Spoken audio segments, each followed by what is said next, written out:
Yeah, no, our Aaron's Ford Mustang looks great. Got the SpongeBob helmet back. It's going to be a good day.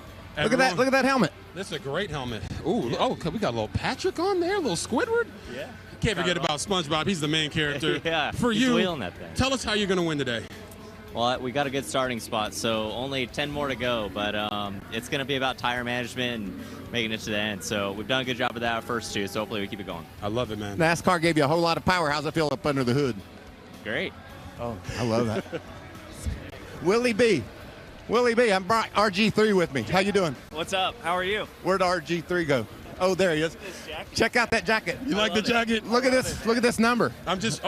Oh no. He's the guy. He took over. You're driving the 24? I am. Hey, man, that's We big just shoes met to earlier. fill. We did meet earlier. You're great. I can't wait to see you go out here and attack turn one and come away with a man. victory if you can. Looking forward to it. Much Thanks love, for coming. brother. Thank you, man. RG3, send it back to Myers. You got it. Hey, back to you, Myers. Go Thank do your you, thing. guys. All right, could Tyler Reddick in Michael Jordan's 45 Toyota win a record third straight race to open the season, or does Shane Van Gisbergen tie the record with his sixth straight road course victory? It's been a great start to the season. This race today hopes to bring much more of the same here in Austin. All weekend, we have honored first responders from Central Texas for their commitment to emergency calls to action. That was no more evident than overnight in Austin. Today, we send our prayers to the victims and their families from last night's shooting. We also pray for the Austin Police, Fire, and EMS members who serve and protect us every day. For all of those impacted by the overnight tragedy, please join us in a moment of silence.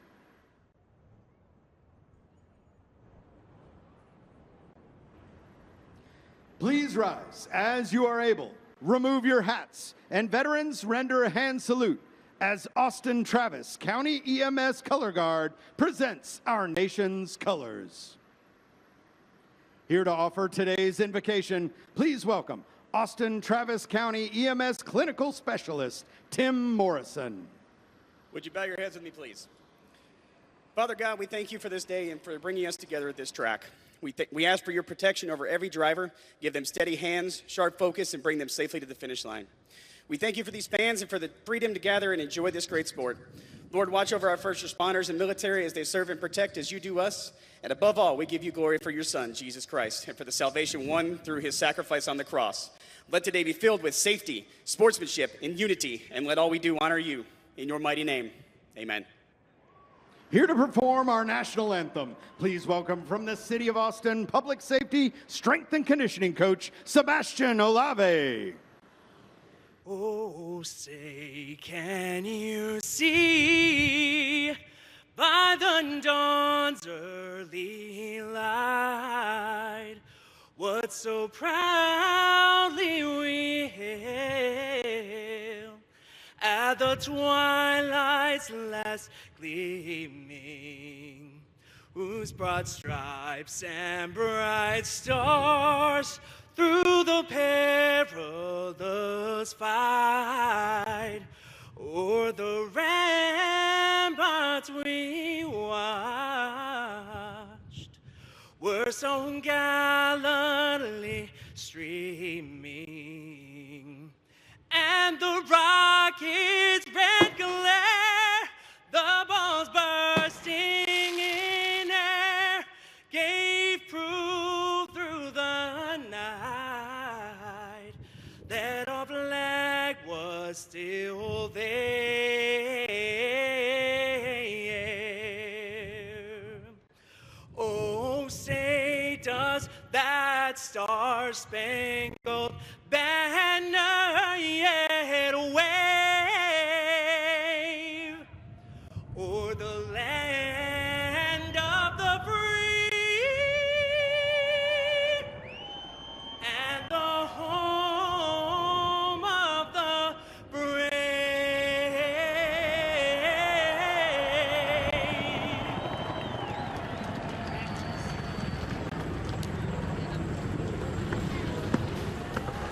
Let's hear it for Sebastian's performance of our national anthem. And a special thank you to the CH-47F Chinook and the All right, all right, all right. Austin, Texas. A city that embodies the untamed spirit of the frontier. Bold, maybe a little weird, but unapologetically its own. You see, in Texas, the cowboy never disappeared. He just traded hooves for horsepower on the twisting ribbons of Coda. All the man has is the sweat of his brow and a willingness to outmuscle everyone in his path. Get ready for a high-speed showdown. Welcome to Austin. So cowboy up and get ready to race. 95 laps on one of America's most unique road race courses. Welcome to the DuraMAX Texas Grand Prix on Fox, presented by Toyota.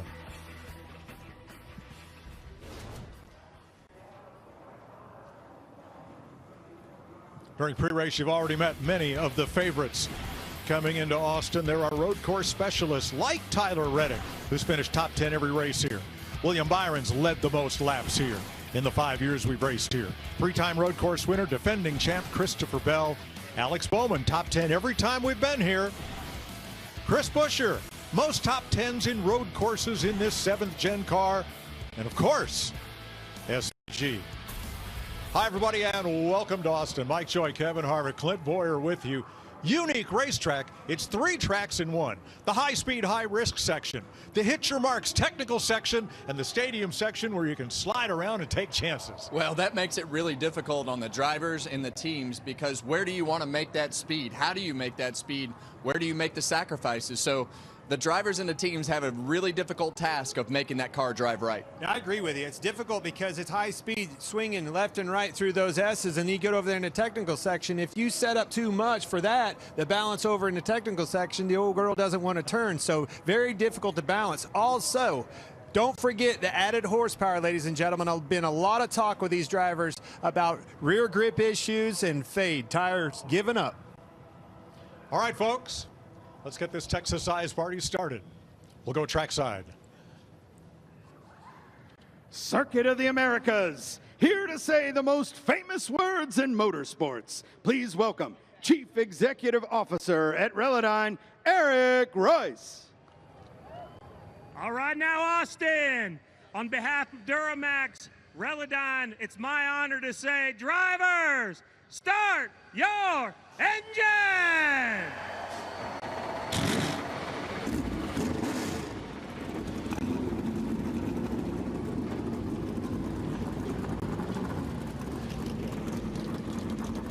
"37 NASCAR Cup drivers set to take on the Design for Formula One Circuit of the Americas in Austin, Texas on Fox."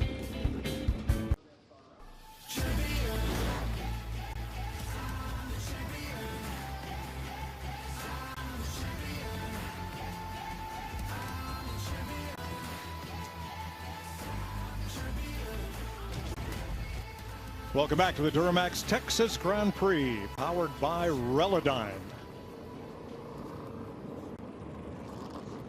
20 turns, the way this track was originally designed, but rerun the national course, an abbreviated version. Fans get to see the cars more often. Up the front straightaway to the high risk, high elevation, turn number 1, 5 wide, 6 wide. And the climb about the height of the Statue of Liberty up to the top of turn 1. Chaos corner, as it's been in just about every race we've ever had here. Then down into the very technical section here, because the S's are corners of decreasing radius. Hit your marks, avoid those tire packs, so you don't have to worry about track limits. I'd say those piles of tires are pretty limiting. Then down to the new part of the course for the national course, turn 6A and 6B, a short connector to put you on what was the longest straightaway here, down into turn number 12. One of the slowest corners on the course. And also one that could be chaos corner. Then this stadium section, a lot of opportunity here. to slide, toss the car around, and take chances, especially off those final 2 corners, 19 and 20, leading up onto the front straightaway once again.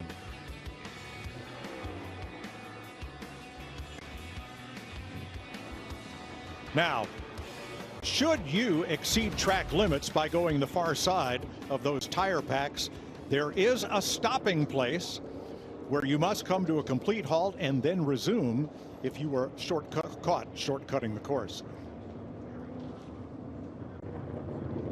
And there it is with the green lines around the outside of that corner.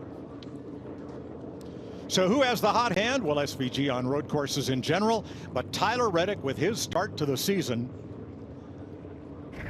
Tyler Reddick comes to the line. Wow. A shower of sparks behind him. What a great job there by Tyler Reddick at the end. Tyler Reddick, 2 in a row. Can you believe that car just won? He's got 2 in a row, right front fender. He's tied the record for most wins to start the season, and he could own it today. Well, let's just ask him. How about you, Tyler Reddick? Sporting the boys in the Fox booth. You got us?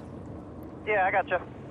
Well, buddy, you are on a heater. The biggest ring in motorsports, check. We got the Daytona 500. The very next weekend, check. We won that baby in Atlanta. Now, going for 3 in a row. The first 3 races has never been done. You feel like breaking a record today? It'd be nice to do that for sure. We're just going to work hard all day long, honestly. Got a really fast jump at Casino Toyota Camry, and we'll try and get it done. Well, Tyler, what do you need that car to do all day long? We've seen the tire wear, we've seen the tricky corners, a lot of different styles of things you need to be good at on this racetrack. What are you focused on today to win this race for your car to do? Yeah, I think it's just balancing short run versus long run. Just trying to keep up with the racetrack, keep the car where it needs to be. It'll be the task all day long. All right, man. Good luck out there. We'll be watching. Thank you, guys. Tyler Reddick is at the front of our DuraMAX Texas Grand Prix starting grid with Ross Chastain, who but for a brake lockup might have been our pole sitter. He's one here also. Row number 2, Chase Briscoe has his best start at COTA, and Ryan Blaney was lightning fast in practice. Here's Jamie Little. Well, last year after Ryan Blaney finished 19th, this team went to work. I talked to his crew chief, Jonathan Hassler, and he said this was a weakness. Road course racing was the weakest part of their program. So they brought a completely different setup here and told me Ryan has been very open to trying new things, to getting better inside that race car, and it is working. You mentioned it. He qualified 4th, second fastest in practice, and he was fastest on the 10-lap average. Keep your eye on number 12. He's looking for his first top 5 here at COTA. Thanks, Jamie. Row number 3, Michael McDowell, who's been a road course winner in the Cup Series, and 7-time road course winner Chase Elliott. Here's Josh Sims. Well, Hendrick Motorsports has been a powerhouse when it comes to road course racing, but after 7 straight years with at least 1 win on this style of racing, they were held out of victory lane last season. Well, today offers the first opportunity to end this streak that you are seeing. So for this team, the best opportunity to do it, that would be Chase Elliott in that 9 car. He's got the best average finish on this track. He won here in 21, has not won a road course in the next-gen car just yet. They told me yesterday that the car is in the ballpark. If they get this thing dialed in, look for them to end this skid today. Row number 4 gives us a couple ringers. One of them, A.J. Allmendinger, 3-time road course winner. The other one, Christopher Bell, won this race last year. Row number 5, number 54, Ty Gibbs, and another winner here, William Byron. Row number 6, a man with 2 top 10 finishes already this year, Zane Smith, and the guy they're talking the most about right now, Carson Hocevar. Row 7, Shane Van Gisbergen looking for his 6th straight road course win, and the most consistent road racer in this Gen 7 car, Chris Buescher. Regan? Well, Kevin, that's right. Shane Van Gisbergen going for 6 straight today. It's been an amazing run on the road courses for him. This one could be the most challenging of all, though. Of course, in those 5 wins that he's had already in a row, he started no worse than second. Yesterday in qualifying, 13th, was not overly pleased with how the car was turning and what it was doing on the racetrack. That's the bad news. The good news, though, the team had planned for that. They were able to make the adjustments they needed overnight. And when I spoke to them both this morning, they feel very good about where that 97 car is going to be today. Thanks, Regan. Drivers have one important adjustment tool at their disposal. Here is our crew chief, Larry McReynolds. Well, Mike, honestly, aside from the way a driver's driving a race car, the steering, the braking, working the throttle, there's not much he can adjust from inside the car. If the car's not handling properly, he's just got to wait it out into the next trip to pit road. But as you mentioned, there's one adjustment he has from inside the race car, and he may be using it a lot today here at this road course. Let's go to our Toyota cutaway car and see exactly what that adjustment is. It's what we actually call the brake bias adjustment between the front and rear brakes. You see the adjuster knob normally mounted right there on the dash within the driver's reach. The race car actually has two separate brake systems, one for the front brakes and one from the rear. Look at the master cylinders mounted there on the floor connected to the actual brake pedal. Now, if the car is loose on the braking getting to the corner, what he can do is crank a little bit of front brake into it. That will help the looseness. If the car is sliding the front tires or tight getting to the corner, he can crank a little rear brake into it. He may be using that adjuster several times during a single lap around this 17-turn road course where every turn is just different. And guys, he may adjust it differently from fresh tires when the race pace is up versus when the tires start to slide around and start to lose grip. Well, they're going to wear that thing out today, Mike, and I think when you talk about this racetrack with all the different styles of braking, that's why. You got heavy braking, you got light braking, trail braking, just all the different things that go with everything that you need to do, and you're going to use that knob heavily. Look at that Texas sky. Not a cloud to be seen. Track temp 109 in the blazing sun, 81 degrees ambient, light wind out of the southeast. Today's race run, of course, in 3 stages of 20, 25, and 50 laps. Pit road speed 40 miles an hour. Larry? Yeah, Mike, this will be our Toyota keys to the race. You mentioned it, Mike. Some give and take on restarts and the start of the race at the top of hill turn 1. Never fails we get a car that's torn up there, especially after restart. Flip the first 2 stages. Pit under green before they close pit road at the end of stage 1 and the end of stage 2. You'll gain some track position, and making that final stop in stage 3 at the right time. Tire fall off will be significant, possibly split it in half, taking advantage of the equal number of laps on the 2 sets of tires in that final stage. So, Kevin, where do and don't you want to pass here? Well, there's a few easy spots that you can know, and that's 1, 12, and turn 20. Those are the spots that are just straightforward, outbrake them down a straightaway. These spots right here become a little bit riskier getting into turn 19. Getting into 15, you can kind of cut to the bottom right there and sneak up on them. But these spots in turn 3, 6A, we're going to see some passes, but it's not going to work out good for somebody on the other side of the corner there into 6B. So a few spots right here that you just don't want to risk it. Let's get some radio from Michael McDowell, a former road course winner in the Cup Series, 71. All right, everybody. Appreciate all the hard work. We did a good job getting to where we need to get to. So let's have a good, clean day. Let's execute like we know how to. Appreciate it. Yes, sir. Real good car. Nice and tidy. Be there at the end. Have a shot at this thing. Go get a lot of points today. All right, the Toyota Camry XSE that leads the field has the lights out on the roof. It's going to head for pit road. And I agree with that comment, Kevin. Haven't talked about McDowell much in the pre-race, but keep an eye on him. Very good race car driver with a fast car. And they're already talking about points, and you can lose a whole bunch of them and put yourself in a bad position right off the bat here in turn 1. All right, around turn 20, we're going to climb 134 feet up to turn 1. Green flag.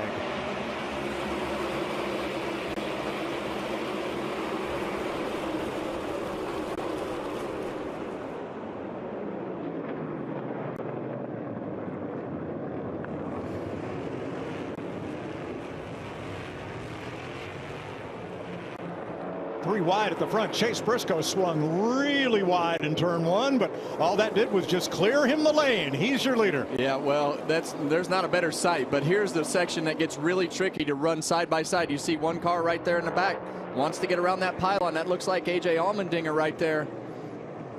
If you miss the racetrack, the penalty is not worth it. Oh, wheel lock up. That was actually Ty Dillon in the 10.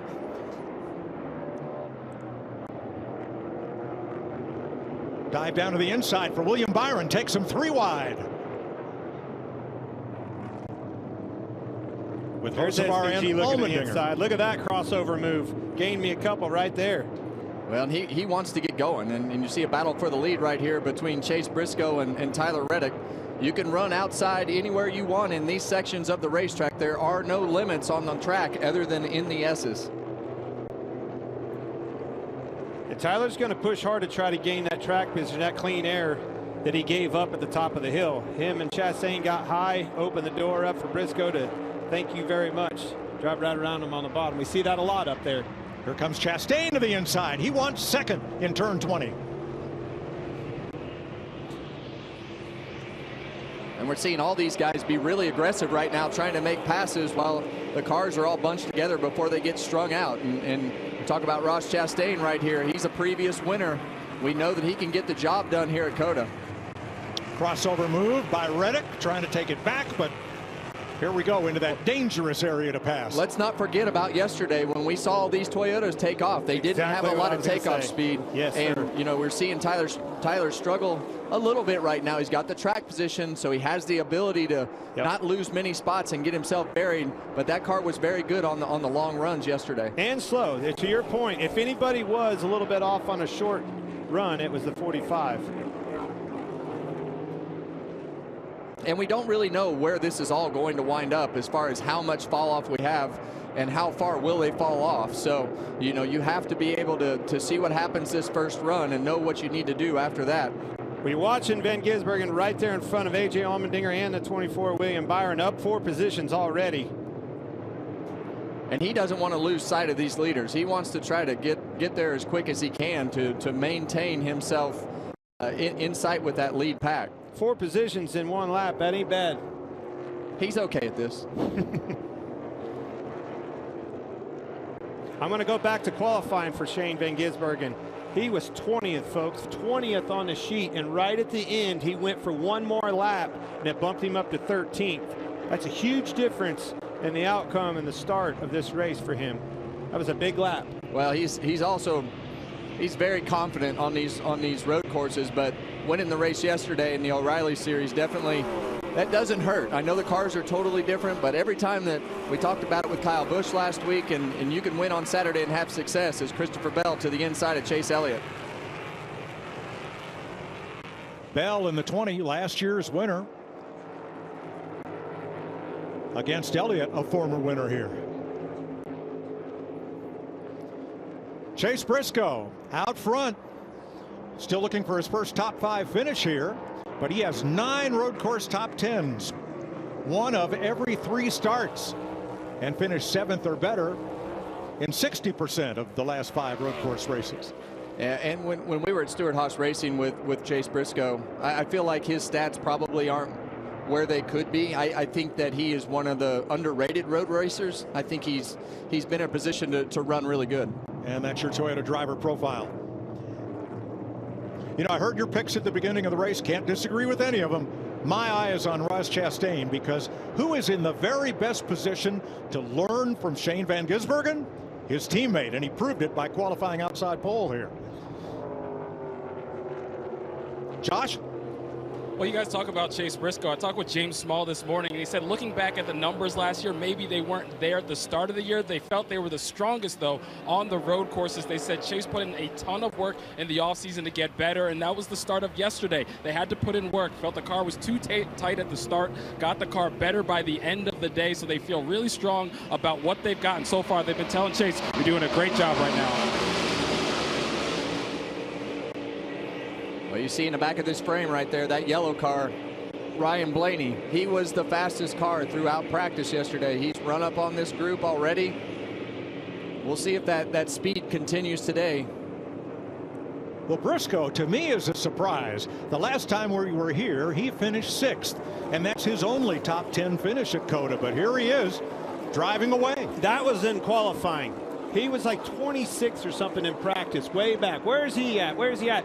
Boom, got a big qualifying lap. Now he's in the lead in that clean air that we know is so important. That is the difference. That day was changed that quick.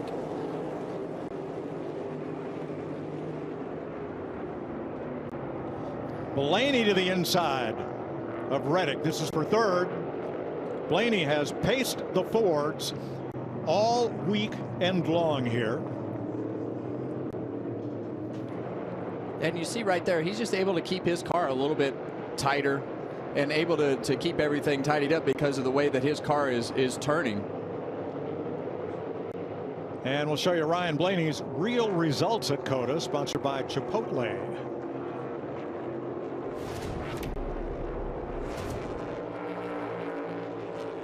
Like Briscoe, best finish of 6th.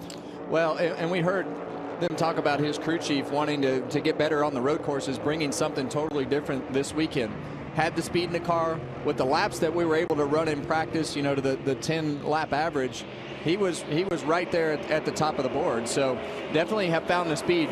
The thing I want to know is what's going to happen after we get to lap 15 and lap 20 later in these runs, because we saw yesterday a lot of rubber on the racetrack, which creates a lot of fall off. So do those drivers.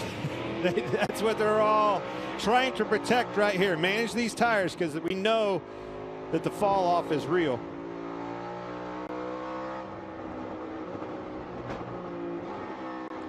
You hear that car bottoming out still. 33, that's Jesse Love, champion of what's now the O'Reilly Series of NASCAR. And making one of several starts he'll make for Richard Childress Racing here in 2026. He'll share that seat with Austin Hill, who was runner-up yesterday.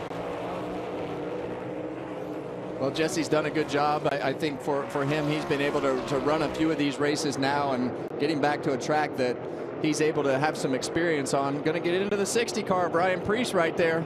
Really late into the brakes. That's going to take a little momentum away from him right here and allow Ty Dillon to have an opportunity to get to the inside. Battling hard here for 27th.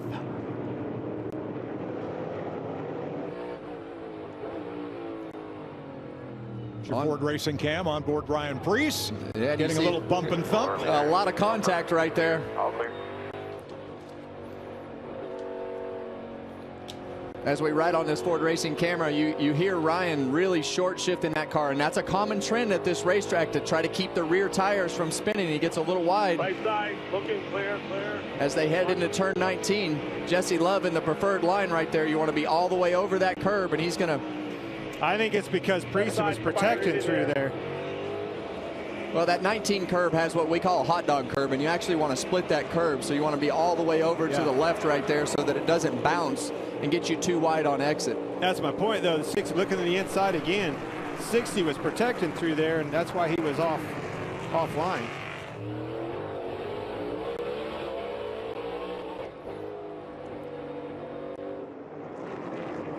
Shane Van Gisbergen started 13th. He's picked up 6 spots, up to 7th place. The biggest mover is Kyle Busch, who has gained 8.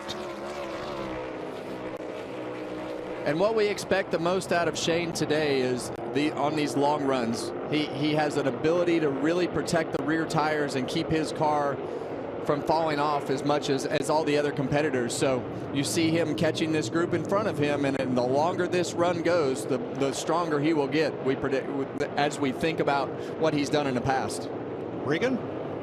Well, guys, to support what you're saying right there, you think about those 5 straight wins for Shane Van Gisbergen on the road courses. That actually started here at Circuit of the Americas last year. They struggled on the front side of runs, completely changed the setup that they ran the remainder of the season, and brought that setup back here for this weekend. Yesterday, just a little bit too tight with the nose, couldn't get it to turn. Well, so far, it has been all good things for Shane right now in the 97.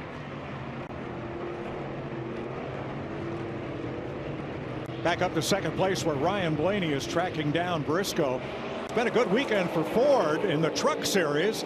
They swept the first 4 spots at St. Petersburg, something Ford have not done in a couple of decades. Laying some pretty fast lap times down, still in the 140 bracket. Only car in the top 10 right there. Very fast lap times, just like yesterday.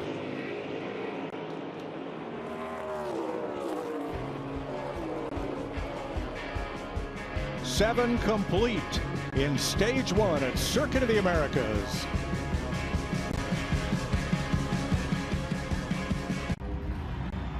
Race you. Race you on dirt, sand, snow. Race you through this, over that, all day, all night. Race you on 4 wheels, 1 wheel. How about no wheels? Race you with the world watching.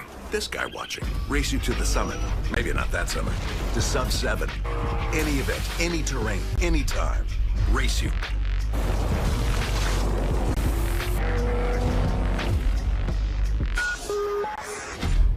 This is the story of the one. The one knows the unexpected can put everything on the line. But with a teammate like Granger, she's confident that she will always win the day. Call, click, or just stop by. Granger, for the ones who get it done. With Chewy Pharmacy, save 20% and make every pet a healthy pet. Get quality meds to help with anything. Fleas, allergies, or recoveries. Delivered fast. For great prices, for life with pets, there's Chewy Pharmacy. Fences are failing all over the park. John, I can't get Jurassic Park back online without... Whoa, this place is awesome. By the way, you should have plugged this in. Well, this is going to be a lovely weekend. If you like pina colada.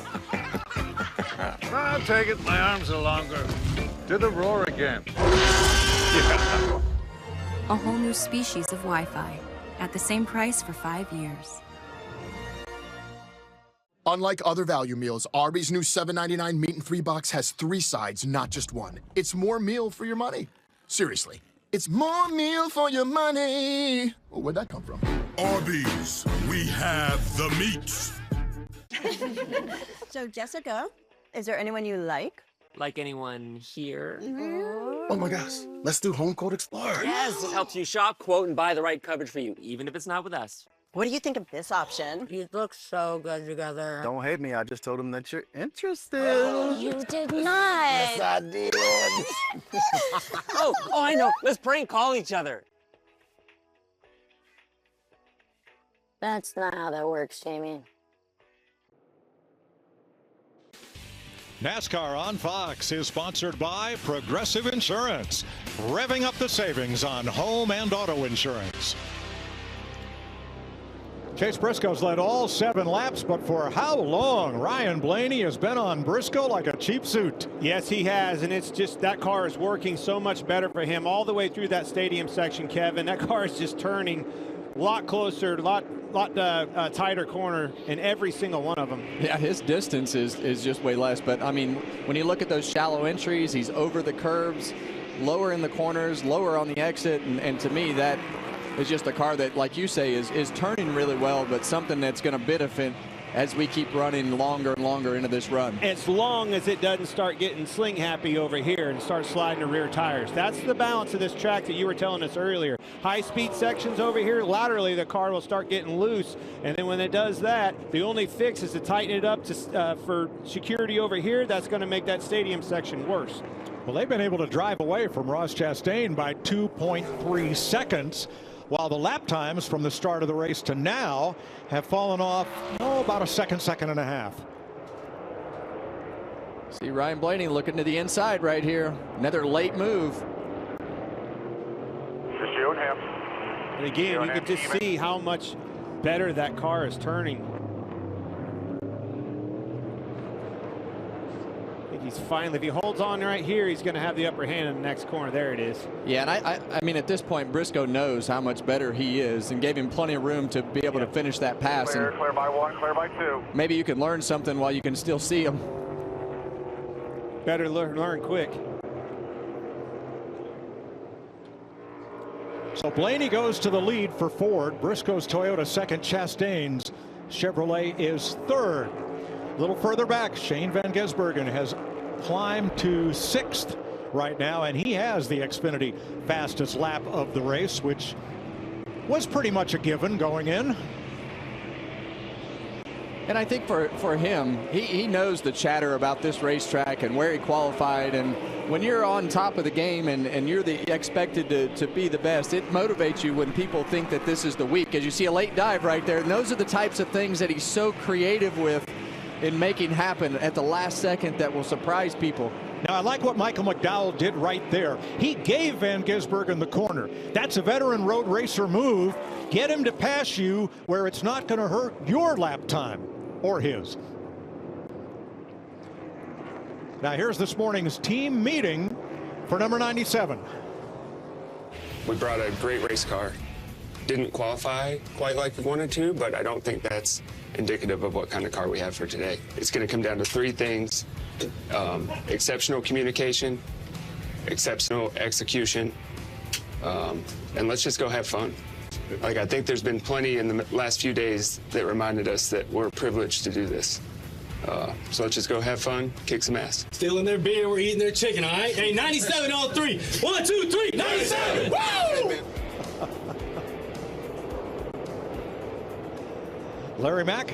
Yeah, I've been watching the data on Shane Van Gisbergen, and to no surprise, he just seems like he's so much smoother with the throttle. He doesn't rush it when he won't take it. Now, he just told Stephen Dorn, his crew chief, he said, my car really feels like crap, but based on everybody I'm seeing, their car is a lot worse than what I've got right now. He said, I'm actually starting to get a little bit tight, meaning the car's not turning. Well, Larry, where I'm watching him beat him is through those S's, and you said it right there. He's just smoother on the throttle, and with his inputs, with the wheel and everything else, that's his strong suit with this car, and it really is showing up through those S's in a high-speed part of this track. And he's become slicker than a greased pig in practice. I mean, he's one of those guys now that knows everybody's watching him, and he'll go out on the racetrack, and he said it to me. He's like, hey, I'll go out there and just make sure my car is good, but I don't want to show everybody what I have in my car, because they all look at the data. They all are trying to imitate what he is doing. So I don't know how slick that is, Kevin. It is slick. Sounds pretty slick.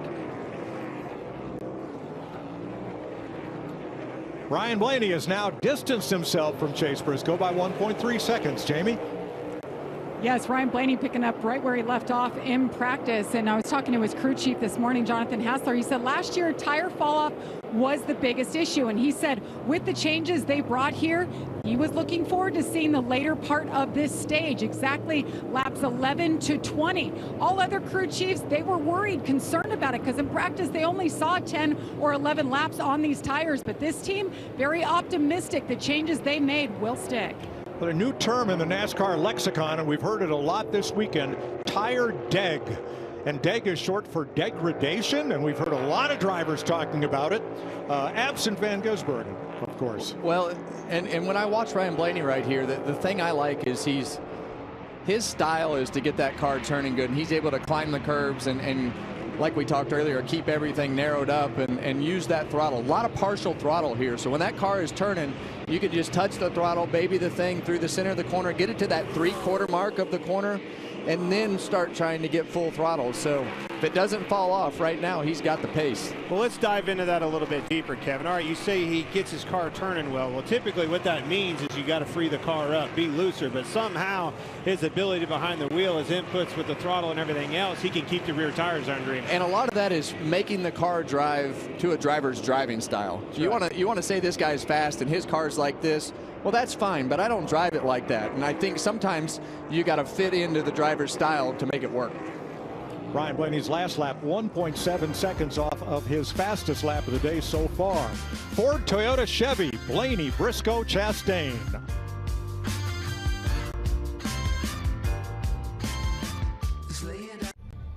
I've been told my whole life that I'm pretty fast. For a girl. Well, I hate to break it to you, but that's not true.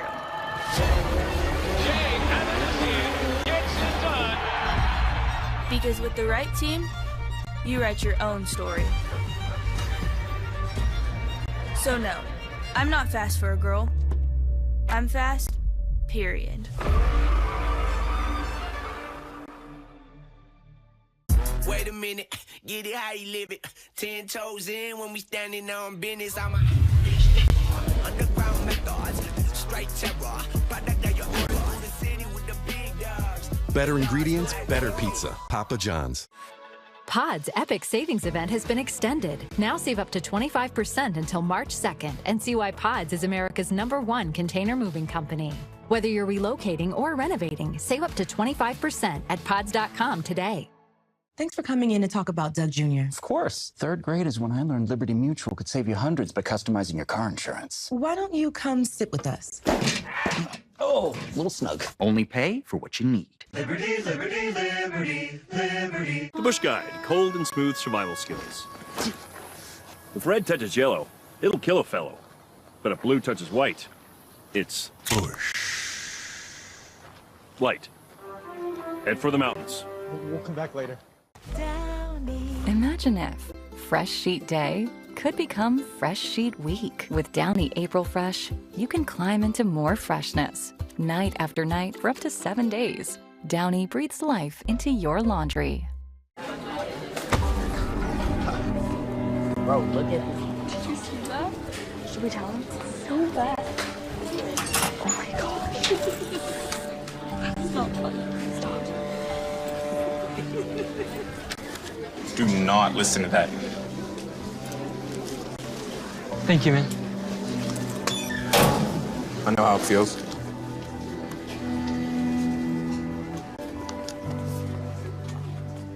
Chicken Al Pastor is back at Chipotle, where fire meets flavor, where heat meets pineapple sweet, where chicken meets the sizzle of the grill, and where fans meet their favorite. Chicken Al Pastor, where fire meets flavor. Welcome back to the DuraMAX Texas Grand Prix on Fox, presented by Toyota. Today's aerial coverage brought to you by Goodyear. Tried, tested, proven legendary. Ryan Blaney has led the last 5 laps after Chase Briscoe was out front for the first 8. Ross Chastain in second, Briscoe third. Van Gisbergen's worked his way from 13th to 4th, and Michael McDowell holding strong in the top 5.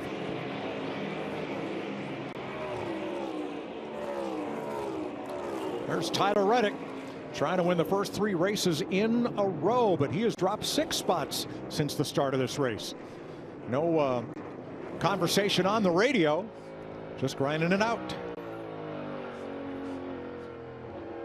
Yeah, as you look on from the Trimble cam right here from Chris Buescher, this guy, he's actually been the most consistent road racer in this Gen 7 car from an average finish standpoint. So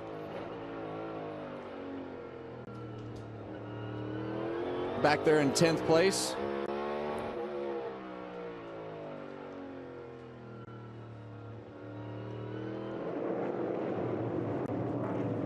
Connor Zillage started this race back in 25th. He has gained 8 spots, up to 17th. Let's give him 10. 8 for Zillage, 10 for Van Gisbergen. Larson, Busch, John Hunter Nemechek among the biggest movers. Jamie? Yeah, Connor Zillage, a lot of experience at this racetrack. Made his Truck Series debut a couple years ago, made his Cup Series debut last year, and I talked to him before he got in the car, and he said running the O'Reilly race yesterday, he really got a feel for tire management and what he's going to do. Of course, the cars are a lot different, but he said that will really help him today. So far, the car really good, just a little tight on the left-handers. He came from the back to the front yesterday and was in position for a top 5, got dumped by another car, and not the result that he should have had. Well, he's in for a steep learning curve. Even it's something that we expect him to be good at. He expects himself to be good at. He's doing a great job today. But when you go back to the qualifying sessions, I mean, that's a fine line of how you drive this Cup car compared to what you can get away with in your Trans Am car, your O'Reilly car, and all the other cars. This car is very unique to be able to know how and where to push. See Chase Elliott there in 12th. He's dropped 7 spots since the start of this race. Carson Hocevar just ahead of Zillage in 15th, running close to where he started. Alex Bowman's picked up a few spots. Kyle Larson has picked up 6. Yeah, and you see the 20 car right there getting passed by Kyle Larson. Last year's winner, Christopher Bell. Kind of a mixed bag, you know, as far as these Toyotas go. We saw Chase Briscoe take off, getting into that point of the run where you're going to see what the handling characteristics are of your car that you hadn't been at yet. So absolutely, all these guys are learning right now as they go along. Larry Mack, 5.5 laps to go to the end of this first stage. I imagine we're going to see some different thoughts on whether stage points or positioning for the win here is more of a possibility. Yeah, no question, Mike. I think we'll see 3 different agendas. Remember, they closed pit road at the end of the stage with 2 to go when the leader crosses the start-finish line. I look for, like Ryan Blaney, maybe Ross Chastain, they will wait to 2 to go. But I think if you're well behind them and you're going to flip the stage, you're going to have to come with 3 to go in 2 laps. But, Mike, I think there's a number of drivers here that know they don't have a car that can contend for the win. They just want stage points. I think about Joey Logano. I think about Denny Hamlin. They may run it out to the end of the stage without pitting, trying to score stage points. Well, we're seeing this 45 coming back like we talked about. Here's some radio. Back up for racing later. Good at the moment. Just need to go a little harder to start. Copy that. Well, and that's a conversation about Tyler actually trying to take care of the tires, not wanting to hurt the rear tires on the car. But we're definitely seeing him flip the pace back in his favor as we go. But how many spots can you actually lose and make them back up? Well, 8 was how many he lost. He went clear back to 8th, and now he's back up to 5th. So it's coming back to him on a long run. Might have protected a little too much there. Lesson learned, right? Meanwhile, Chase Briscoe, who led 8 laps early, did he burn his stuff up because he's fallen to 6th place? Yes. And that's what they're all trying to understand, because you don't want to do it twice, right? You need to run the car how you had planned to run it and as hard as you can run it, because the tendencies of the race car are going to speak for themselves as you go through this run. So you see AJ Allmendinger right here going down inside of Christopher Bell into turn 19. Quarter bumper clear. Bell into pit road. So Christopher Bell, last year's winner, becomes one of the first of the contenders to pit, along with William Byron and Kyle Larson. Josh? Yeah, for Christopher Bell, he had a great qualifying effort, started the race strong, but said he's just losing too much drive, especially in those left-hand turns. He needed to come in for the stop.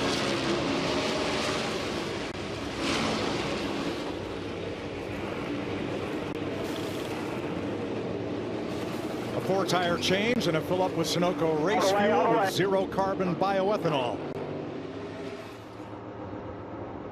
Well, and Christopher Bell, he's one of those cars way out here, and that I had some questions with as to whether they would go after the points, but obviously they want to put themselves in as good a position as possible to keep their track position in the front.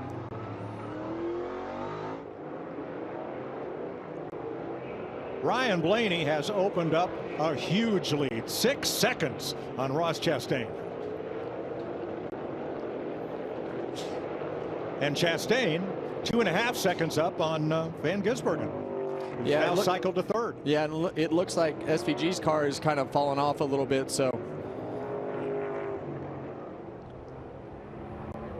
Just picking him up and putting him down with Ryan Blaney. I mean, the only car, he's the second faster in the field right now. Flying.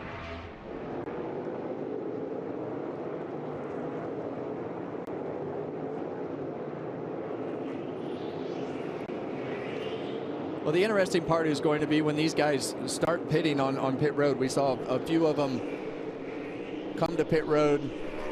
Is what's going to happen with the used tires compared to the new tires? What position does that put you in? Reddick and Briscoe are in. Connor Zilich, Joey Logano coming to pit road, along with Todd Gilliland. Regan. Well, Mike, you see the 45 car, Tyler Reddick coming down pit road there. So far, like the radio just said a moment ago, all good in the car, but this is consistent with what happened yesterday. Felt like maybe they actually saved a little bit too much tire at the end of the practice session. He's just trying to manage how hard he can go at what parts of which runs. Roughly a third of the field pitted here with 3 to go in the stage.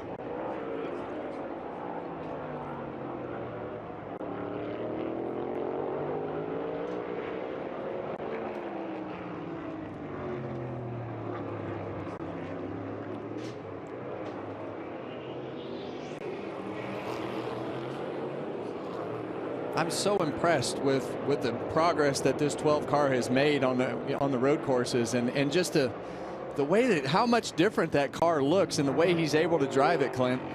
I mean, it's literally a second. 142.94, 143.87. Amazing how fast that car is still on these long runs. Blaney usually when won. they take off that fast, somewhere is hurting. Usually the long run, not the case for the 12. Sorry. So, excuse me. Blaney won on the Roval at Charlotte in 2018, but he's not had a top 5 on a road course with this 7th gen car. And here's the leader on pit road. Jamie? And the countdown as he comes to a stop. No changes here. Obviously, the car very good for Ryan Blaney. They like what they're seeing so far.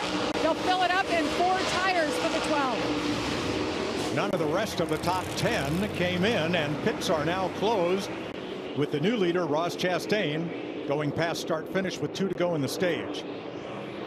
And I think with this new chase format and all the points that you have, you see Ross Chastain, you see SVG, some of these guys that have had okay finishes, but maybe don't know exactly where they are in the points and have some questions about where they might need to be. And SVG for sure taking those points as we know he's still learning on the ovals. Gibbs, Bowman, those guys, they're in dire need of some points.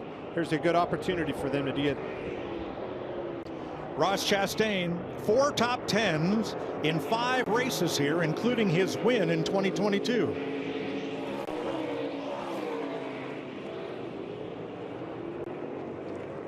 Larson pitted earlier, and so did Tyler Reddick. Regan, what's the strategy for Chastain? Well, Mike, this is exactly what the one team wanted to see happen for Ross Chastain. Crew Chief Brandon McSwain told me this morning, he said if the opportunity presents itself to maximize points because of this new point structure, that they would do that. So, Kevin, you guys had it exactly right. That was part of the plan from the start of this race for them. Well, before becoming crew chief for Ross this year, Brandon McSwain was lead engineer for William Byron, including Byron's win here in 24.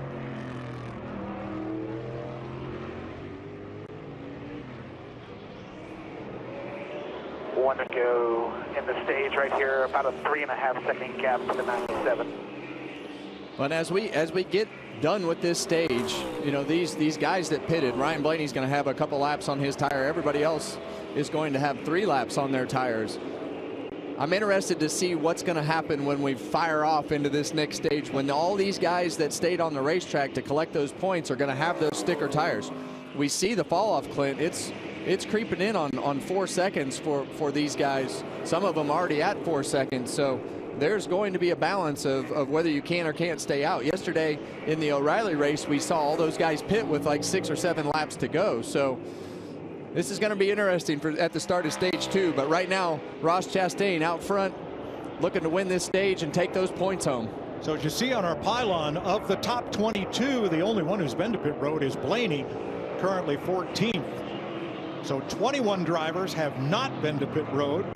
The rest of the 37 car field has. Final lap of stage 1, which is 20 laps. The next stage will be 25. And the final stage, 50 laps.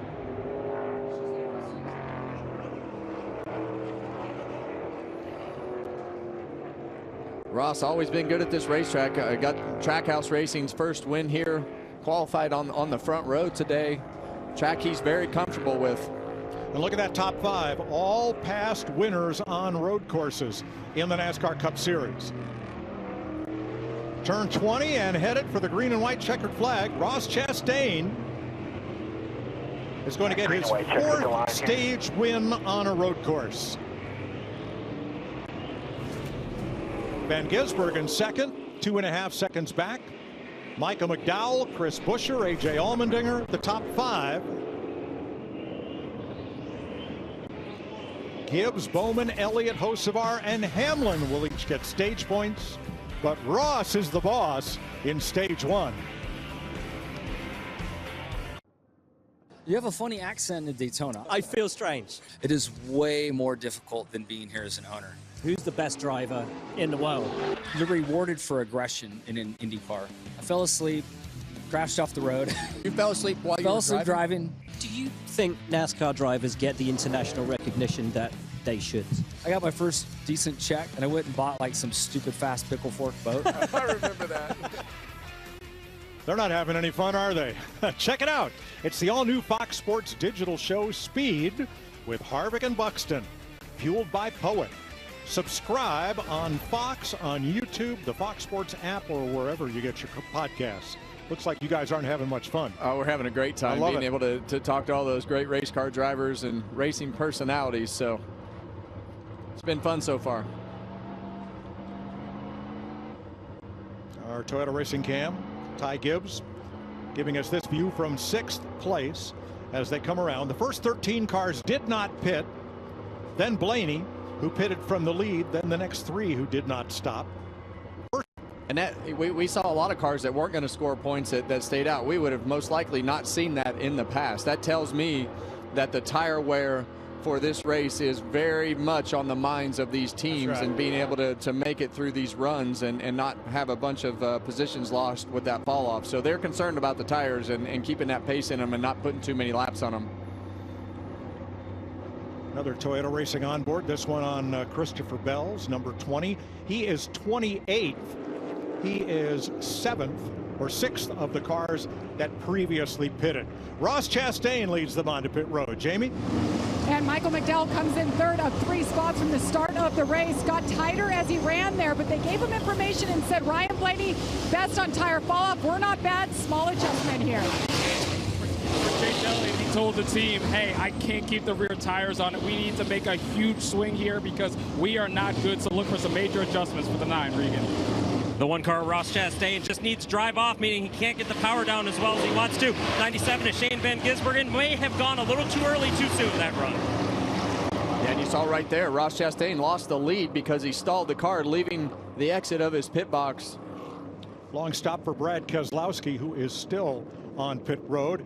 And Todd Gilliland pitted from 16th, but the car fell off the jack and lost 7 seconds there.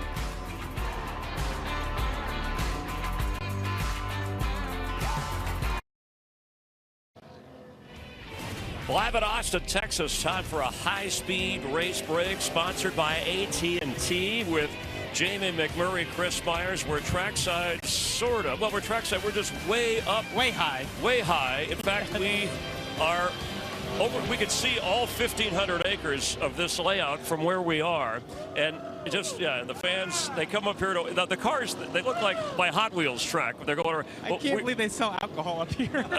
Yeah, just don't look down. There's a clear floor. You're afraid. It's terrifying. All right, so we're 22 stories high. It's 251 feet, so that's about 50 less than the Statue of Liberty. And this is officially the highest point you could ever go to watch a NASCAR race, be on location and be in person. It's called the Observation Tower. So, Jamie, what, in your expert opinion, have you observed? Well, it's been a lot of fun to see how the tires are playing a factor into this race. Blaney obviously extremely quick, but I think it's interesting to see some of those guys that elected to not flip the stage go back. Shane Van Gisbergen and Chastain are going to start back 15th or 16th.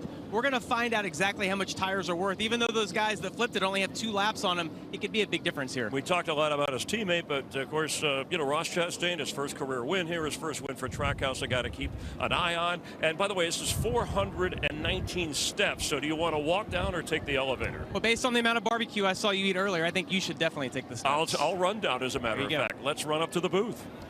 Thanks, Chris. All right, the stage is set for a weekend where IndyCar and NASCAR are going to go back-to-back at the same track. IndyCar Saturday, NASCAR Sunday at Phoenix Raceway. Next weekend's the Desert Double on Fox. And Saturday, Clint will get a thrill ride in the fastest seat in sports, the custom IndyCar Series car with a special passenger seat, leading the field to green for the Good Ranchers 250. Hey, John Bon Jovi's done it. Tom Brady's done it. Clint Boyer will do it. What have I gotten into, Kevin? Yeah, I just hope you don't. I hope you aren't sick when you get done. I know you've gotten weak in your old age. Well, I appreciate that. I second that hope. I kind of feel bad, Kevin. I don't know. We sold our fans on everybody but who, when we got done with practice yesterday, both of us thought was pretty darn sporty, and that's Ryan Blaney. What were we thinking? Well, we weren't paying attention to the numbers because the numbers have backed themselves up from practice with that 12 car of Ryan Blaney. So he whooped him in the first stage. Now, the first 15 cars made their pit stop prior to the end of the stage. From 16th on back, everybody stopped at the end of the stage. Prix and Herbst too fast exiting the pits under penalty. And the Echo Park Automotive Restart Zone sends them back to green. Here we go. Briscoe way down the inside. How's that going to work out? Well, and you got to be careful down on that very far inside because it can be really rough. Zillich is around. Bracket behind you. Keep taking 3 wide middle. High-risk corner, turn 1. Yeah, and from the first start, we saw the intensity pick up right off the bat right there with those guys in the second stage going into turn 1. Well, puts that talented 19-year-old at the back and with flat-spotted tires to start stage 2. Regan. Well, Mike, as you saw the 45 just go by the screen a moment ago right there. Problems for Tyler Reddick. Left rear tire, he feels like it's loose. They may have to pit this time. As a team, what do you want me to do? They said, come this time if you have to. Oh, boy. Oh, no. Yeah, Kyle Larson lost one here last year with dramatic result. Yeah, and usually if the team feels strongly that they got that wheel tight, they would have said, we think we got it tight, but they're telling him to come to pit road. So you see behind him, they've got a hornet's nest back here. Suarez around the outside of Briscoe. Here's the Brez tree camera on board Austin Dillon. Battling for 7th. Well, he's not pitting. Well, he did take off on used tires right there. So, you know, sometimes when you fire off on these tires, the car can feel squirmy and slide all over the place. And that's not something that these guys have had to do yet until just now. So. And Larry, a lot of times when these single lugs are loose, it happens quick, right? It's because those dowel pins aren't lined up, and that lug nut will come off relatively fast. Yeah, we have seen it, though, go several laps, like 3 or 4 laps. We saw that with Bubba Wallace here a few years ago. Well, let's hope that's not the case for Reddick. Christopher Bell completed that pass, moves him up to 7th there in front of Dillon and Custer. Let's have a look back at that restart, see what happened to Connor Zillett. Well, we know what happened to him, but maybe we can figure out why up there at Chaos Corner, turn 1. Yeah, and the 88's going to get turned around right here. Can't tell who that is that got in the back of him. Blue car. SVG. He had to go all the way through the grass. Suarez. It was Suarez. 7 got in the back of him. That's a bummer. Come a long way. Yeah, you see Suarez moving to the inside over here. Wow. Oh, he clipped him trying to get to the inside of him, didn't he? Yeah, he just misjudged the front bumper right there. Hard to believe that nobody else hit him. Well, we start the process over again. Yep. From Austin Dillon.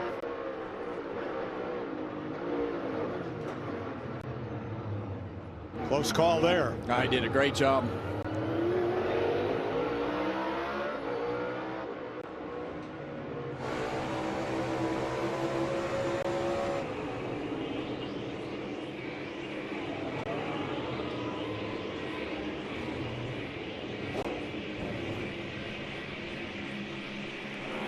All right, Tyler Reddick is your leader after a bit of a scare for what he thought might be a loose wheel. Here's his radio. Getting better. It looks like it is locked either way, so if there is a looseness, it should stay consistent. It should. Best we can tell in pictures, the D10s look locked where it is at a minimum. And Larry, what's that lock they're talking about? We've seen it 100 times. As long as it goes by that D10, that will not let that lug nut come off. Yeah, it's a locking mechanism that springs up. It's spring loaded, and as long as that lug nut is behind that locking mechanism, you'll be okay, because the wheel will feel tight even if it's not, but it sounds like that locking mechanism is on the outside of the lug nut. Good to go. Oh, around goes the 4.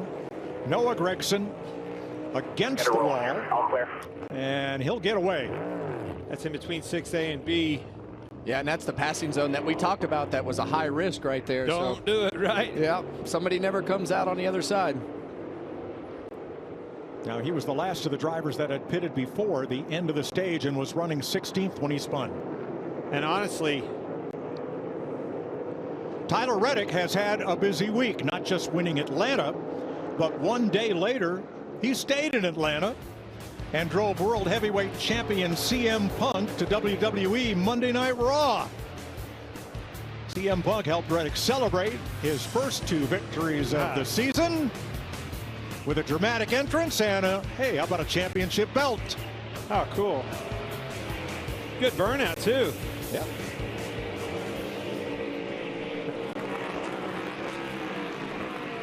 Reddick, Blaney, Byron, Toyota, Ford, Chevy in the first 3 spots.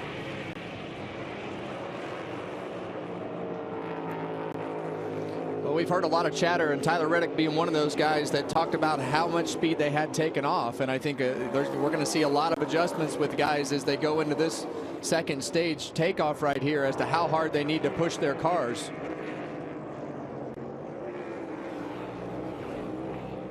Which to me, Clinton, will probably lead to cars falling off more than they thought were going to fall off because they went too far on the front side. So that's a tricky balance to be able to figure out. Well, a lot of times that's the only way you can get the track position too. It's just, you can't give it all back either. I mean, it's a gamble for sure. It's a big part of the strategy side of road course racing. Todd Gilliland fighting his way back toward the front in 9th place after that pit stop miscue earlier. 27 laps complete at COTA. Everyone has free offers on the latest phones, but T-Mobile gives a lot more. T-Mobile family saved over $3,700 compared to the other big guys in the past 5 years. Our experience plans include amazing benefits like Netflix, free Dash Pass by DoorDash, and a bunch more. Oh yeah, and a 5-year price guarantee. So you keep saving. Save on a big scale. Switch to T-Mobile and we'll even pay off your old phone up to $800. Unlike other value meals, Arby's new $7.99 meat and free box has 3 sides, not just one. It's more meal for your money. Seriously, it's more meal for your money. Oh, where'd that come from? Arby's, we have the meats. You play by the rules. Then things happen. Prices keep climbing. Every month, a new expense. And the debt adds up. So how do you face it? It starts with a call, then a plan. At National Debt Relief, we'll negotiate with your creditors so you pay less than you owe. And just like that, you're back on track. When debt happens, we're here to help you take action. And this is where your new chapter begins. Call or visit nationaldebtrelief.com to get started. Kubota Orange Days is here, where you can turn dream projects into reality. Now through June 30th, get select compact tractors with 0% financing available or save up to $5,500. Sale ends soon. Find your nearest dealer at KubotaOrangeDays.com. I'm a Denny's Super Slam. Hot stuff coming through. Okay, y'all can chill now. With our new Slammin' Meal Deals, you can feed everyone and still get dessert. If you've got room. Good luck. Denny's new Slammin' Meal Deal starting at $5.99. In the land of Israel, before the Gospels, before the cross, there was David. This day, the Lord will conquer you, and I will kill you. I'm Zachary Levi, and this is David, King of Israel. Streaming now on Fox Nation. The stage is set for a weekend where IndyCar and NASCAR go back-to-back on one track. Great. IndyCar Saturday, NASCAR Sunday. It is on pure perfection. Your one and only chance to see the biggest names in racing in one place. Oh, that's a big one. Whoa! From Phoenix Raceway. Let's go! The Desert Double starts Saturday at 3 on Fox.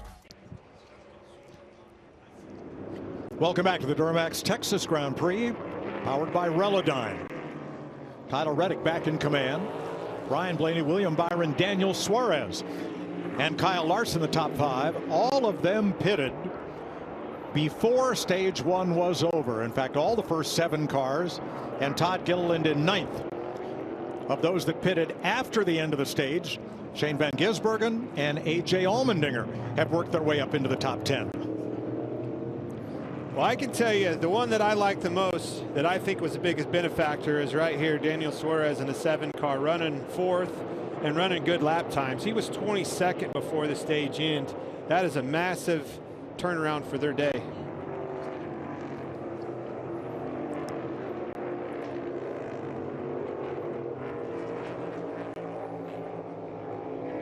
Kyle Larson about a second behind Suarez in 5th. With a slight margin there on Christopher Bell. Regan. Well, Mike, you see Kyle Larson, a nice move up from where he started in 15th to 5th, but today the first really warm weather race that we have had this year, and Kyle reported to his team under the most recent yellow for the stage break, his cool shirt is not working. He does run the cool shirt as well as a helmet hose, so he does have air to his helmet, but Kevin and Clint, you know as well as I do, if that shirt's not working, it's going to be hot. They got a plan to give him ice packs on each pit stop. Yeah, and it is not fun because the first hot race of the year, Clint, is always the one. Always Wake-up gets call. to you more than any other race throughout the year because you're just not used to it yet. So when you have that cool shirt not working and him not being able to drain it and get the water out of there, that hot water is going to sit in there and make him actually hotter. So tough situation for Kyle Larson on a warm day. This is the guy that I want to talk about. He's been really good on the road courses, William Byron. He's been so quiet this weekend, Clinton. Now we see him right there behind these first two running some decent lap times. Byron has 3 straight top 5s at COTA, including the win in 2024, and he leads all drivers in laps led coming into today's race.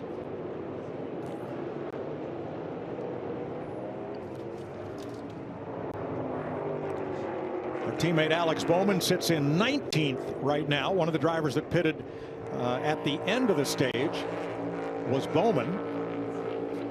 And if you want a bank like Bowman, use Alex's referral link to be entered for a chance to win a VIP race weekend. Scan the QR code or visit go.ally/Alex Bowman. Well, he does need to go. This is a racetrack that has been really good to him, finishing in the top 10 every time here, and he needs something good to happen. He's had a rough couple first weeks. I think he's what, Clint? 32nd in points.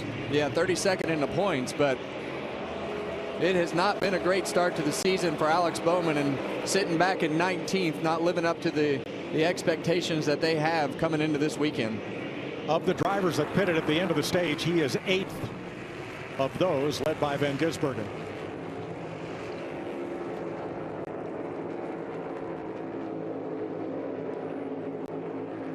Couple of stories to catch up on. Chase Elliott back in 30th had a very, very long pit stop at the end of the stage. The team was very quiet on the radio and did not want to respond to questions as to what was going on with the number 9. Also, Brad Keselowski walked to driver introductions with a cane and a noticeable limp from that broken femur from a ski trip accident. His car was on pit road the longest at the end of stage 1. They made adjustments to the right front and the left front of his number 6 Ford. But Brad was able to stay on the lead lap under caution, caught up with the field, and continues. Said Joey Hand is standing by, but Brad says his goal is to run the whole race today. Yeah, and I think at that point it's just a pride thing and a message to your team. Hey, I'm in here to dig as hard as I can. These are obviously not strengths of Brad's in this Gen 7 car and the things that happen on the road course, but you see Joey Hand right there works with a lot of these Ford guys. Jamie? Yeah, he really does. He even worked with Lane Riggs. He won the truck race yesterday and gave Joey a big shout out. And I talked to Joey about that. He said, I just do what I can during simulation time with these drivers.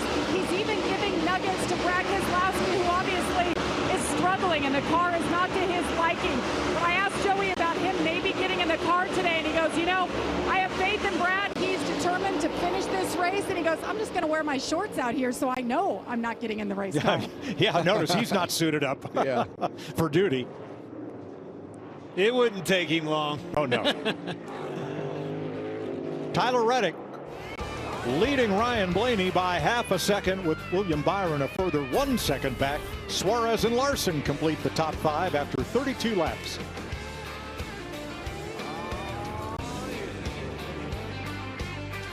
Nothing stops Ram. That means we deliver knockouts. Boom. Welcome to the jungle. We don't just ride the bull. We are the bull. We're light duty, heavy duty, Hemi V8s, Hurricanes, and Hellcats. And we're backing them with America's best powertrain limited warranty. We're UFC fighting, donut making, NASCAR winning Ram. We're never gonna be something we're not, because nothing stops Ram. You guys, Wendy's has new Biggie deals starting at just $4. So now you can decide how biggie you want to go, which is kind of beautiful. I'm not condensating, you're condensating. More Biggie options so you can get more of what you really want at Wendy's. Turn back time on your engine with Valvoline Restore and Protect, a first-of-its-kind motor oil that removes up to 100% of engine-killing deposits and protects against future damage. Ask for Valvoline Restore and Protect at your next oil change. You've fought against the odds in every inch of every race with endless determination and grit. All of your hard work and dedication have brought you to where you are today. Keep moving forward. Talk to your doctor about Prix, 3 medicines in 1 inhaler. Learn more at PresTree.com.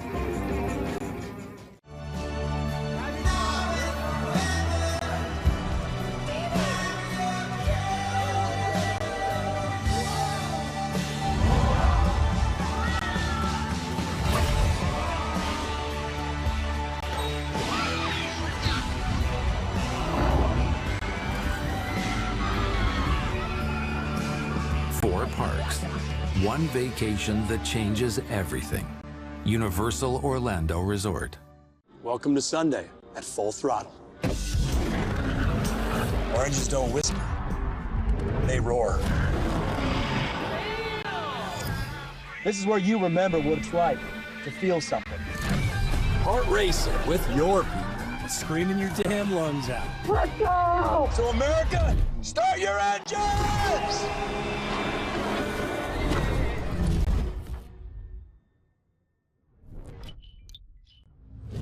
You want fearless? Take a truck, sprint down the track, and get ready for a fight. They're both in the wall! Hell yeah!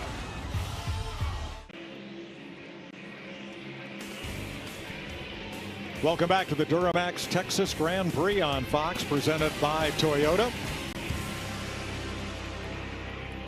Right outside Austin, Texas. Our aerial coverage brought to you by Goodyear. Legends aren't born, they're proven. Working lap 15 of 25 in stage 2. Tyler Reddick back in command. He's led now for a total of 11 laps. Shadowing him is Ryan Blaney, who's been out front for 10. Yeah, and they're both starting to pull away from Byron. These first two are pretty evenly matched. Kevin, how about your guy? It's not been able to run them down quite like I thought he would, talking about Shane Van Gisbergen. On board with Ty Gibbs right here. He's running 10th right now, so on this Toyota racing camera you can hear him hit the chip right there. Comes through this stadium section over into the sweeper here into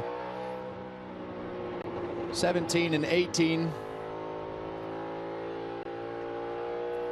A lot of finesse through this corner, Clint, right here. You hear him upshift right there at the exit of that sweeper. Really rough on the exit of this corner. Hear the car almost bouncing off the ground right there. Chasing A.J. Allmendinger, one of NASCAR's best road racers. And he's got a gap back to Michael McDowell behind him.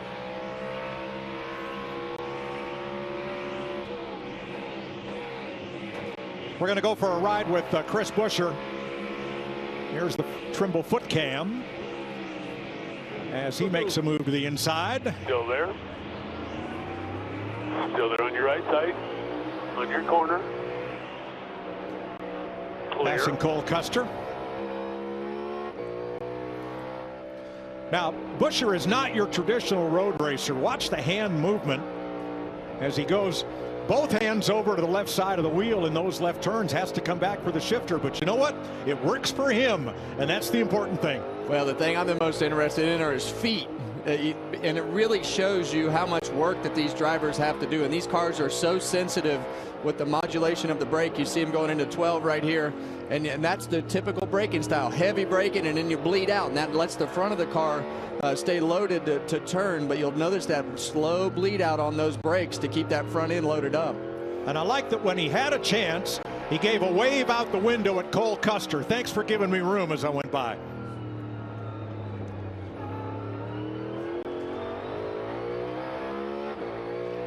Now he is 16th, about 0.7 of a second behind Ross Chastain.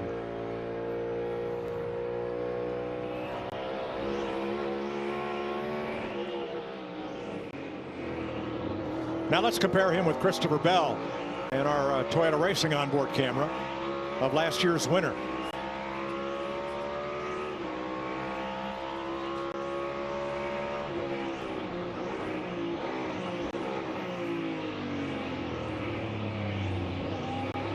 Yeah, and you can really notice the way that they bleed out of that brake right here on Christopher Bell's car. But this is the section that is the hardest for the drivers. These S's going into turn 3 right here, you're going downhill the whole time. So you just tap the brake, and then you just load the car back up with the throttle, tap the brake again. Same thing in each S, trying to keep the car planted, and then take the speed that you feel like you can get out of that as you come out of each one of those corners in the S's. Really bumpy right here. Off of 6B down into 12. Oh, see the back of that car slide right there. Wouldn't notice it with his feet. Nothing changed. I heard it. I didn't have to see it. You could hear it in the gearbox.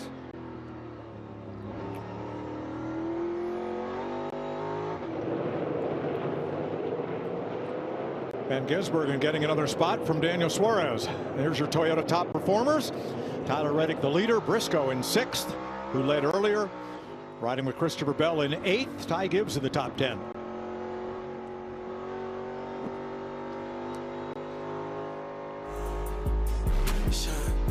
"36 of 95 laps complete, 9 to go in stage 2.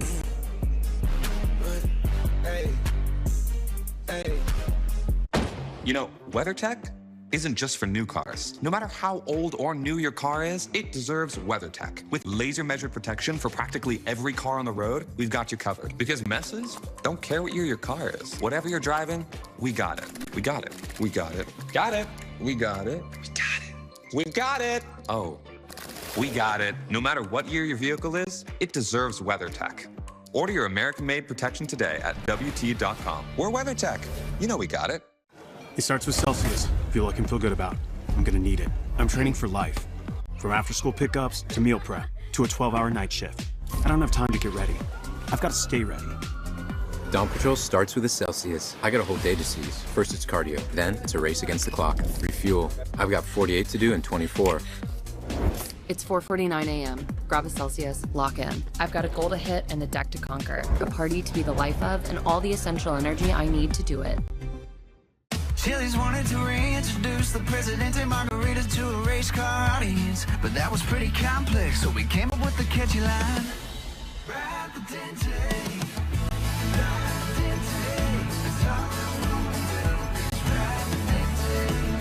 Now, is this here country song about Chili's Presidente Margaritas just a shameless way to sell Chili's Presidente Margaritas? Yup, sure is.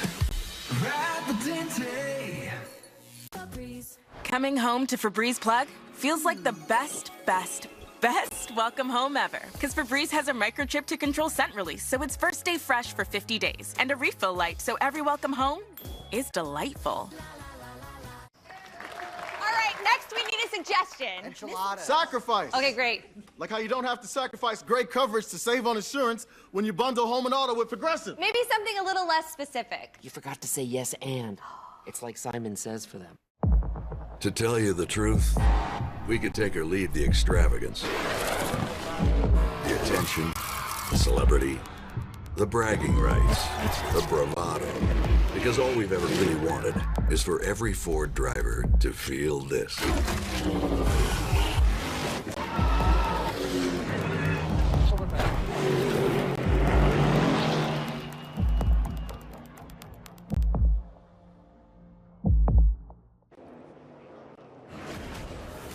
Tyler Reddick continues to lead here in Austin, and you won't want to miss this one, the World Baseball Classic. Aaron Judge, Paul Skeens, Bryce Harper suit up for the Stars and Stripes as Team USA takes on Brazil Friday at 8 Eastern, only on Fox. Tyler Reddick 1 second up on Blaney with 7 to go in stage 2. William Byron 4 seconds back of the lead there. Shane Van Gisbergen 7.2 and closing. Yeah, and it's like he just sets a pace, Clint, and sticks to it. And he talked a little bit earlier about how the front was pushing, and now we've heard that the rear grip is 50% better than the first run. But all of a sudden, it just looks like he takes off, but he just doesn't slow down from what his set pace is. And that's what you've been telling me about him all along. He just manages those tires, his inputs, his throttle, everything better than the competition.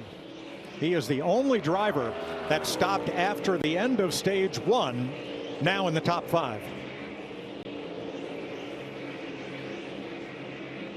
Gibbs, Allmendinger, and McDowell have made it up into the top 10 of those that stopped after the end of the stage. Larry, what do we expect as we get toward the end of stage 2? Yeah, Mike, and that's getting close. Remember, stage 2 ends at lap 45.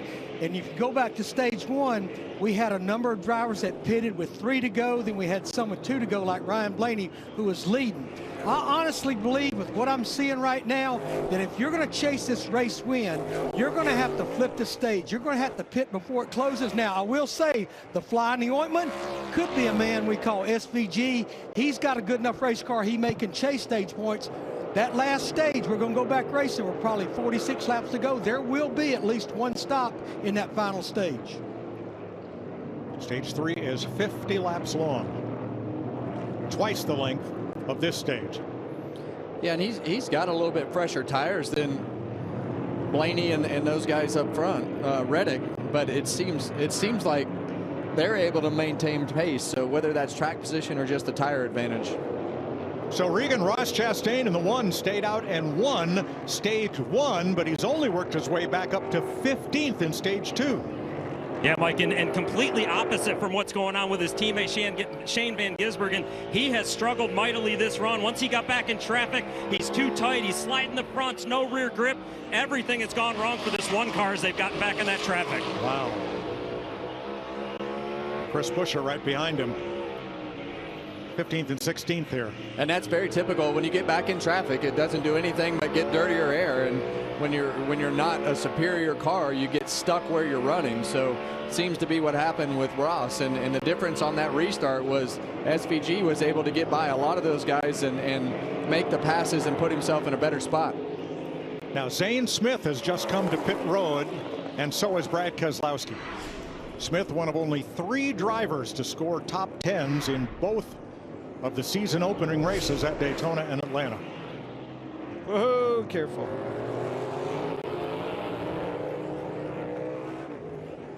I'm impressed with Suarez being able to hold on and be right there in the top 5.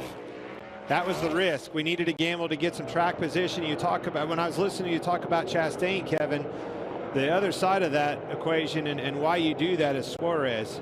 But you have to hold tough. And behind him, a deficit of tires, and he's doing a great job of that. Behind him, Ty Gibbs has had speed today. Yeah, goes after teammate Briscoe, and here comes Allmendinger. Ty Gibbs is looking really good on this long run right here. He's been able to pass 3 or 4 of these guys over the last few laps, so he's definitely making his way forward. And they worked a lot on that car. Yesterday, it wasn't happy. He wasn't very happy at all with his race car after practice. Not the fastest. Huge turnaround for them. Yeah, and you see Allmendinger closes the door on Chase Briscoe right there. Pretty tight move right there. So his Celsius on board. See that front bumper, Chase Briscoe right on the back of AJ Allmendinger's car right there. But AJ, he was like, I gotta make this pass right now and finish it. All right, Chris Buescher is on pit road. So is Alex Bowman. Jesse Love comes in. Denny Hamlin to pit road. I want you to run hard. Go, go, go, go, go, go, go. All the way out, clear, clear. We're going to run hard for a couple laps. See where it settles out. Yeah, so right now, all these guys pitting, they don't think that they can make up any track position, so they want to get it by flipping this stage. So they're pitting early before this stage ends, and then all these guys on the racetrack, except for a few of them, will probably stay out and take the points. So we saw Reddick pit at the end of stage 1 and put himself in a position to flip the stage. Blaney, same thing. So we'll see what happens here as we're coming around the pit road this time. Cody Ware in the pit lane, and we may see Reddick come to pit road based on what we're hearing on the radio.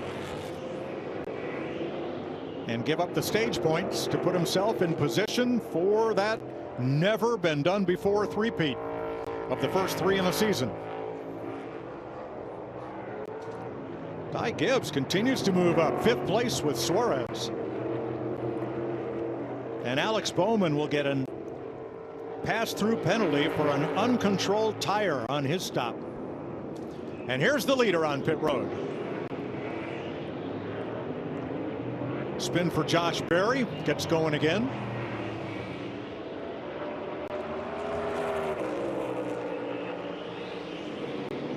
Briscoe in the pit lane as well, so is Michael McDowell. Regan.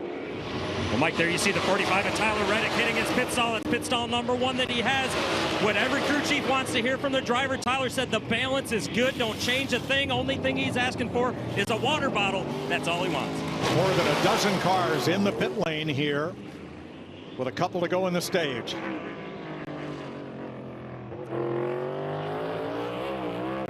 Out on track, Blaney over Byron by 5 seconds, with Van Gisbergen in position to challenge for second. There's that battle, top of the screen.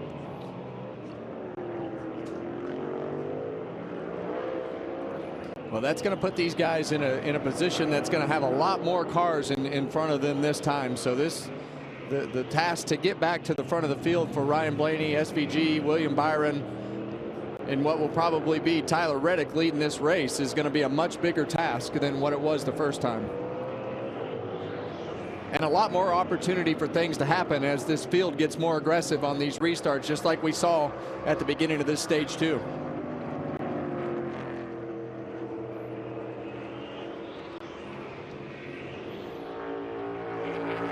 That's a great point, Kevin. The further we go in this race, desperation starts setting in. Those passes, they're not near as easy as they were at the start. Here they come. Yeah, they're going to come to pit road. Yep. Blaney is in. But remember, stage 3 is twice as long as this stage. Jamie.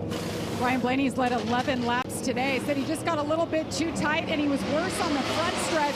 Just an air pressure adjustment of 4 tires for Blaney.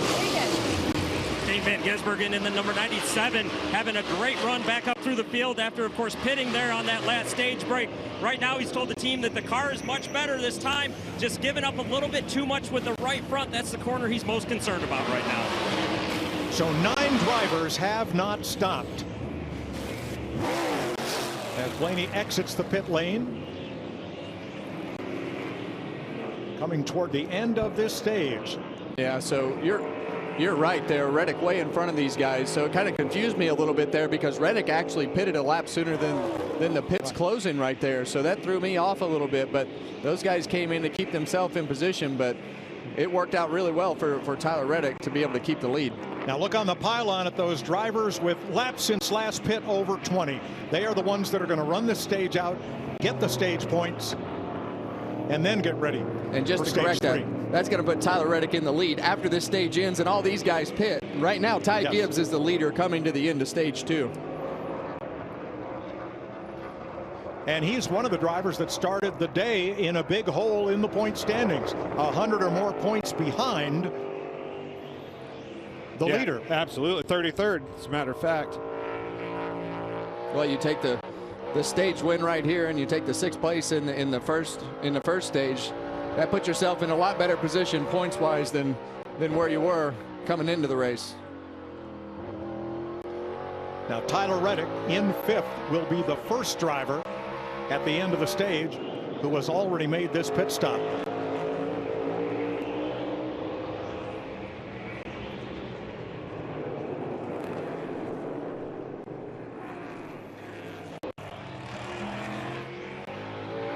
Ty Gibbs finished top 10 in 2 of his 3 Cup Series starts at COTA.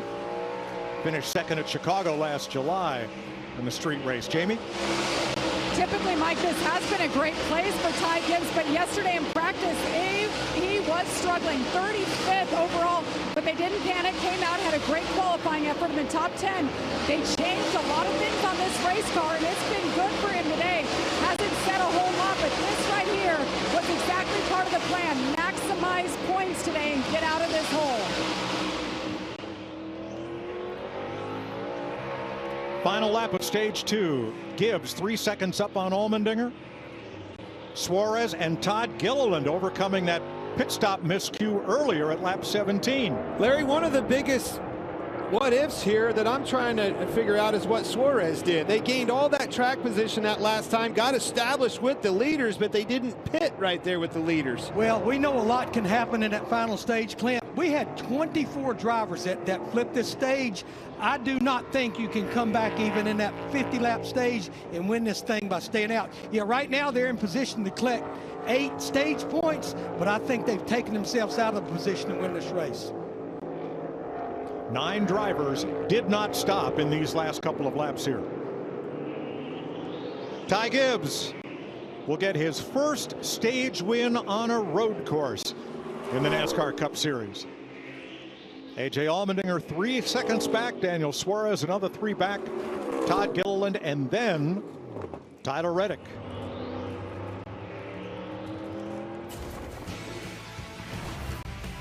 Stage 2 winner for Joe Gibbs Racing and Toyota, Ty Gibbs.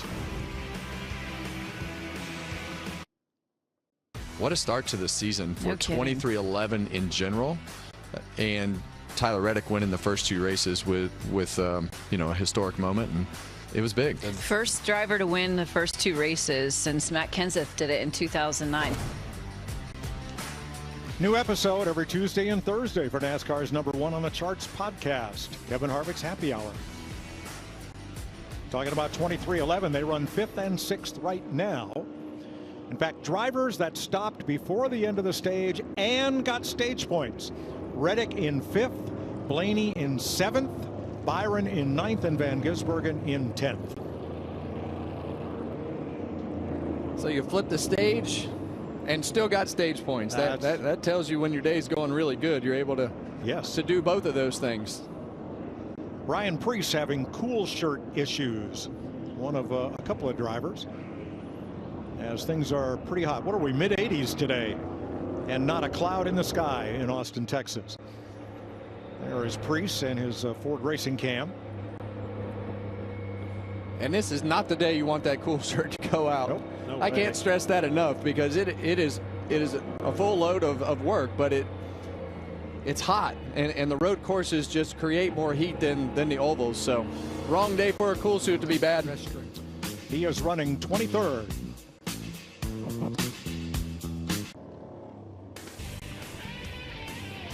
Welcome back to Circuit of the Americas. This beautiful road course at Austin, Texas, designed for Formula One, adapted for NASCAR, and great place to come see a race.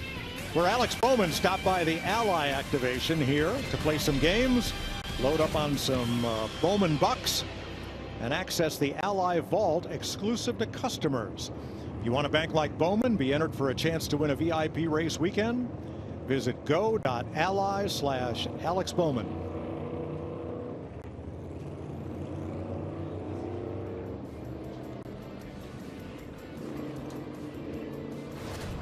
Bowman had an uncontrolled tire on his pit stop at the end of stage #1. Oh, bad roll, wasn't it? Just got over on the sidewall a little bit, took off into the next box. Oh, then it fell again. All right, pits will be open this time. 9 drivers did not stop prior to the end of the stage, and will need a stop here. And perhaps some of those that stopped previously will come back in. Austin Dillon is in the pit lane, has been there for quite some time. He is shiftless. The shift lever is not connected. Was running 13th before that issue. Yeah, you see the onboard right here. He's going to reach down and they got it fixed now. But you saw him reach up and downshift. You can kind of see it in there. Yeah, here we go. You hear, can't shift. This was earlier. Watch this. Where is that thing? Whoops. Oh, there it is. Found it. That is not great, Kevin. Not great at all. All right, pit road's open, and it's a busy place. Jamie. And a big shot in the arm for Ty Gibbs and the 54 team. He said they were definitely better that run. He just wants better drive. Great run so far here. Josh. Daniel Suarez, the initial decision was to pit when the leader did, but last-minute decision to stay out at the end of that stage. He said that car is firing up well, but at the end, he's barely hanging on with those tires. Regan? Nice job getting stage points for A.J. Allmendinger, but that car is tight with the nose, has no grip in the rear. His cool suit's not working. His helmet hose is blowing hot air. Wow. Packing it full of Sunoco race fuel with zero carbon bioethanol and a fresh set of Goodyear tires.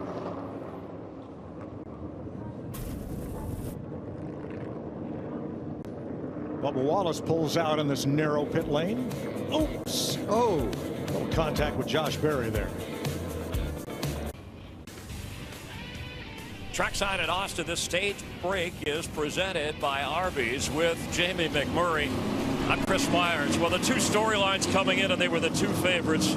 Could they keep their streaks going? Tyler Reddick, a third straight win, possibly. Shane Van Gisbergen, could he win a sixth straight road course? And they both had different stories here. Reddick has led the most laps, started on the pole as far back as 24th. 16th is the furthest back SVG has been. He's only led one lap. Yeah, I mean, it's been two different races for those guys. Obviously, Reddick starting up front and electing to flip that first stage, and SVG went on to run that out. And so Shane started so far back in the second stage, we really haven't seen those two together. Now they've both flipped the stage. SVG's going to line up, within a row of Tyler. We're going to find out who's going to make the history today. On our pre-race show, you picked Tyler Reddick. Are you staying with him? I am. I can't tell as we watch these races. The drivers do such a good job of managing tires. They get out front. It's not about driving away. It's about saving as much car as you can for when you need it. It's going to get interesting now. The last driver to tie, or at least chance at the third straight to start a season, Matt Kenseth, 2009. It was at Las Vegas. He wound up 43rd. Reddick ahead of that pace. Our Arby's driver picks to the booth. Let's go there to see what they think. Thanks, Chris. All right, Clint, who I get to go first? Yes. Oh, you're in trouble, Kevin. Folks, the first three races in NASCAR have never been won in a row. It happens today. The record's going to be broken from my guy, Kevin, Tyler Reddick. Well, my pick is so easy that I didn't need any stats from the stats guys, and they can do exactly what they normally do. Nothing. Shane Van Gisbergen. I got to jump on board the Blaney bus. He has been the fastest car in 25% of the laps run today. He's as fast as he was in practice without the fall off that other drivers are seeing late in the run. We might be in trouble. Well, it's going to be a battle. I know that. We know that.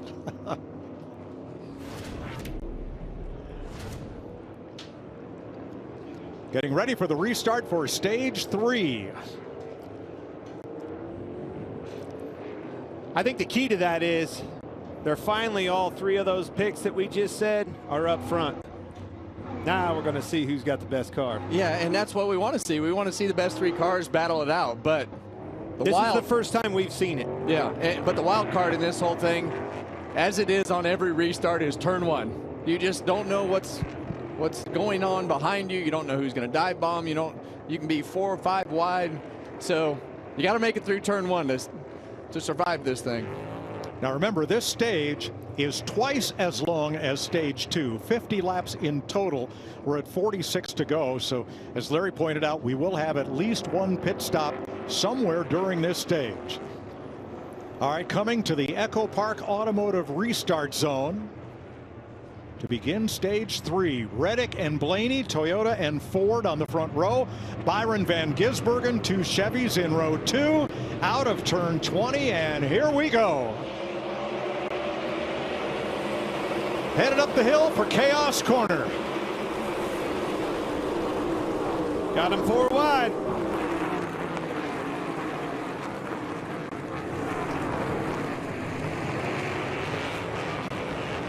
Nice, clean restart.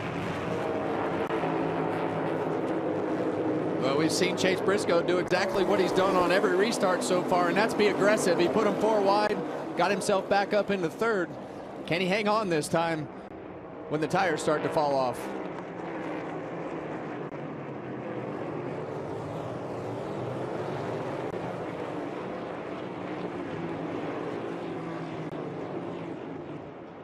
Kyle Busch trying to muscle and move up a bit. He led the most laps here last year.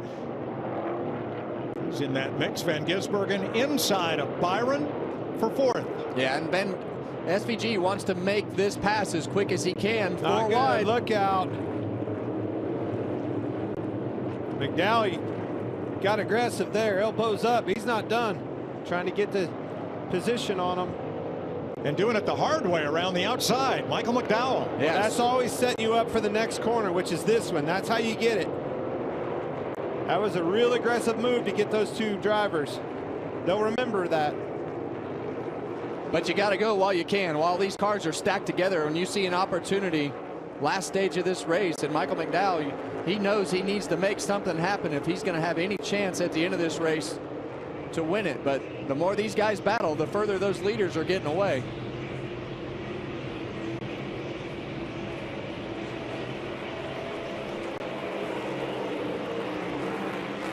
Now there's a fellow who knows about three-peats, Michael Jordan. He's done it, of course, with the round ball, not with the NASCAR Cup car. He's very accustomed to breaking records, isn't he? Well, he's also having more fun than he's ever had being a team owner.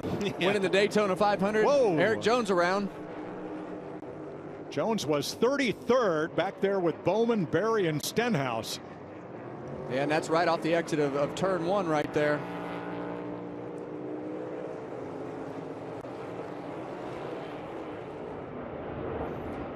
Blaney and Reddick have been so evenly matched from the beginning of stage 2 to this point.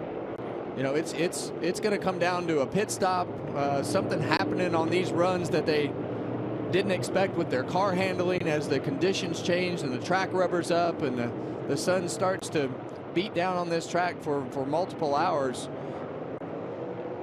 But they have been really, really evenly matched throughout most of this race.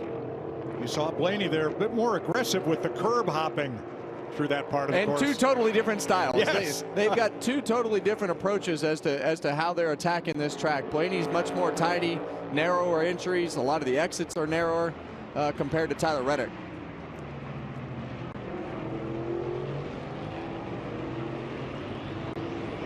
Let's show you what happened in that spin.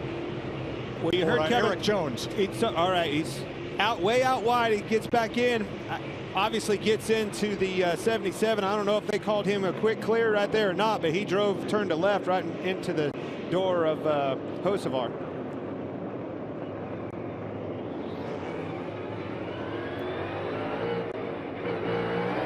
Yeah, I mean, as fast as the thing went left, it makes you think that, or hope that he was up on the curb or something and that right rear stepped out from underneath him as he got on the throttle too hard or something. But I'm not blaming that one on Hocevar. Definitely hung a left. Eric Jones. You know, it's tough when you get that reputation and you know how hard it is to shake. I remember one race where Jimmy Spencer got blamed for a crash. Jimmy was already in the garage when it happened, but he did get blamed. Well, that's why I said that. This one, that wasn't his fault. There's a really good snapshot of how well Ryan Blaney utilizes the low corners and how well his car is turning as well. Yeah, this is a great camera shot right here from up above that gives you a good perspective on all the different approaches, and you're going to see that through 17 and 18 right here. Reddick's down on the curb this time where he hasn't been down on the curb. A little bit more of a diamond. Blaney on the curb all the way around, a little wider exit.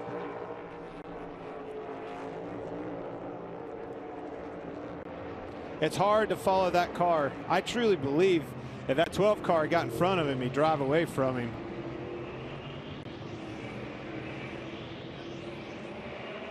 All right, now, instead of showing you a car commercial, we're going to stay right here for commercial-free racing from COTA as we go Toyota all out for the next few minutes.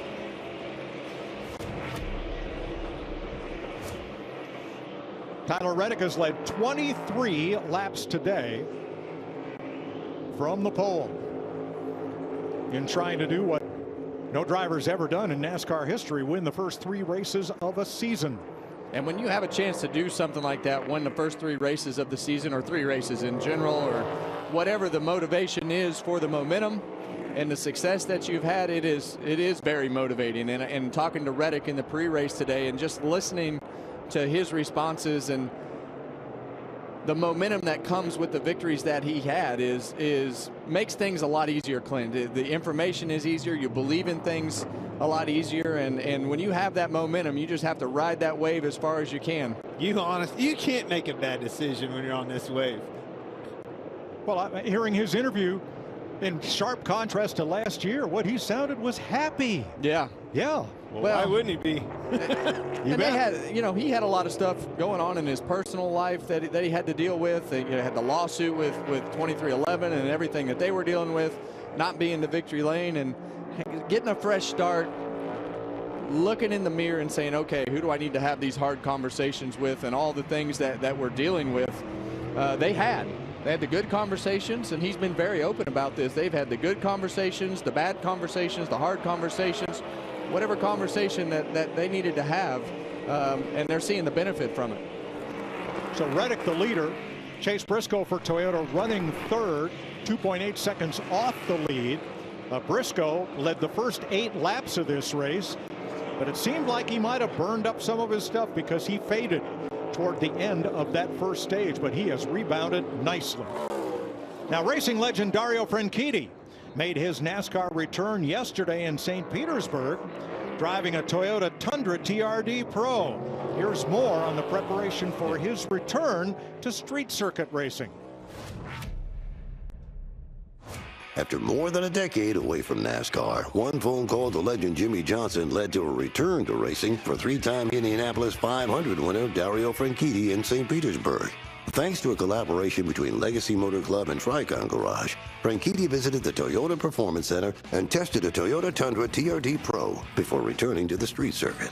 For more on Franchitti's return to NASCAR, visit Toyota Racing USA, Legacy Motor Club, and Tricon Garage on social media.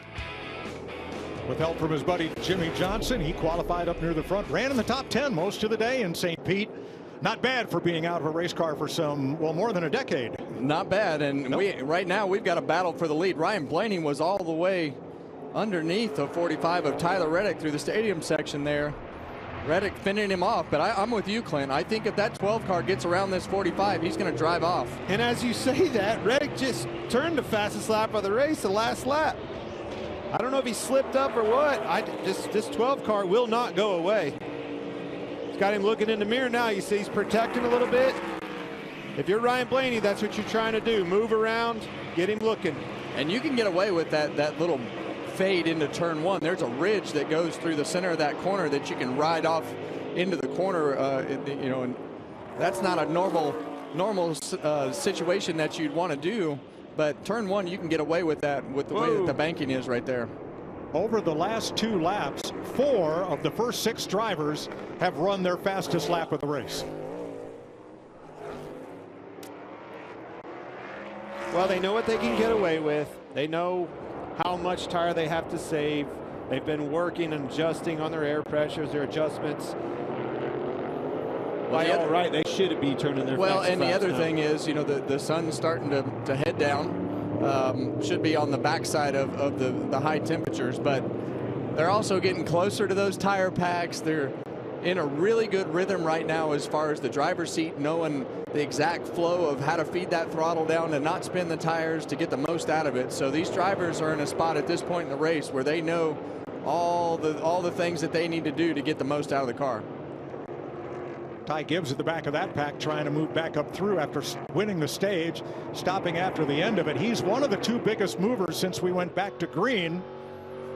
And that car's fast, Mike, and I think that they had to take the points. With everything that they have going on in the first 2 races, they had to take that stage win. Put them in a bad spot right here, but up to 18th right now and better than most of those in front of him. And there's Connor Zilich, who has also gained 10 spots since we went back to green, from 21st to 11th. Yeah, and he's had a couple of moments where he's had to come from the back. Qualified back there, got spun out.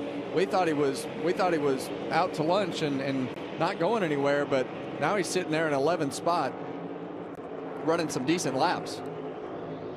Austin Cindric just ahead of him in 10th. Yeah, the 2 car of Austin Cindric, that's been one that's really surprised me, Clint. When he came from the O'Reilly Series into the Cup Series, these are the places that I thought he would eventually get to the point of winning multiple road races every year.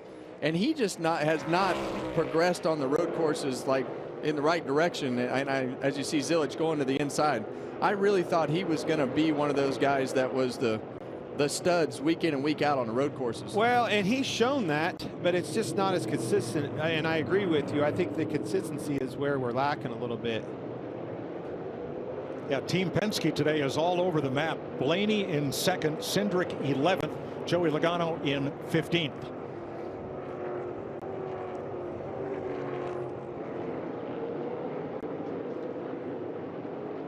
Tyler Reddick with Ryan Blaney right in his tire tracks. 39 laps to go in Austin, Texas. See the USA in your Chevrolet. America's asking you to go. Drive your Chevrolet through the USA. America's the greatest land of all. So make it day to day.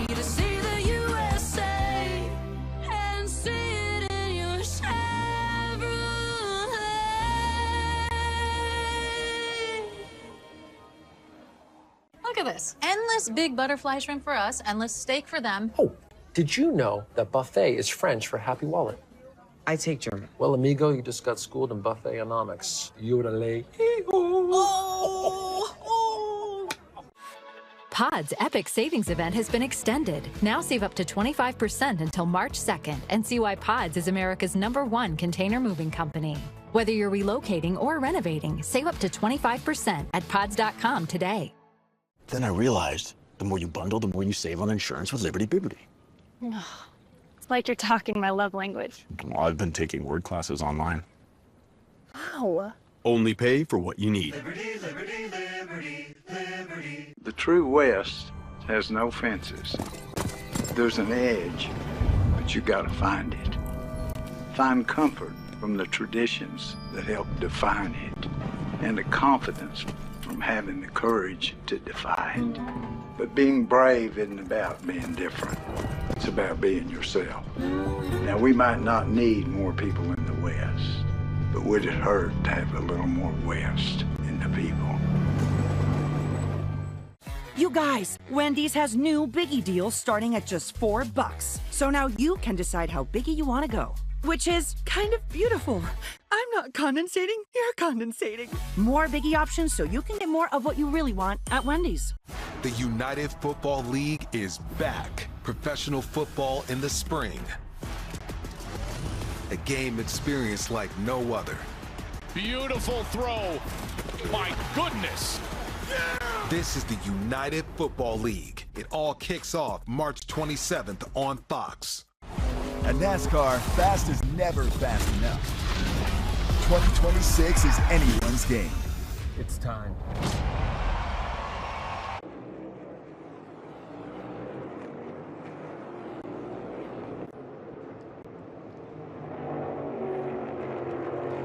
Here in Austin, Texas, things were hot and heavy. They're 7th on back. Chastain, Zilic, Larson, Bell, all battling for position. I tell with you 37 what, to go. We get a caution. That 88 car of Connor Zilic is fast, and he could be in contention to run with these guys up front. Has been all day. He's just been knocked around. He got up there, got spun out. He gets back in the back. He's been beat up. 35 was leaning on him a couple times, but you're right. Very fast race car. Christopher Bell moving up the inside on Kyle Larson, who crosses over and gets to his inside. Here we go. Still there. Clear. And Bell emerges. Yeah, I don't know if there was something that Kyle didn't like about the way that Bell passed him to try to throw that thing back in there. Those two have been like a magnet to one another all race. They've been beating and banging on each other. Can't get away from one another. 37 drivers started, all still running, all on the lead lap. And the only cautions we've had have been for the stage breaks. Still by 1, by 2.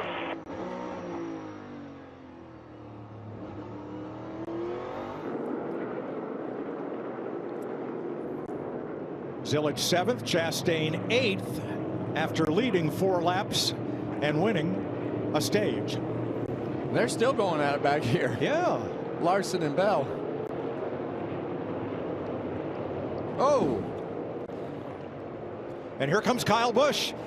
Looking at Larson's inside. He wants a piece of this.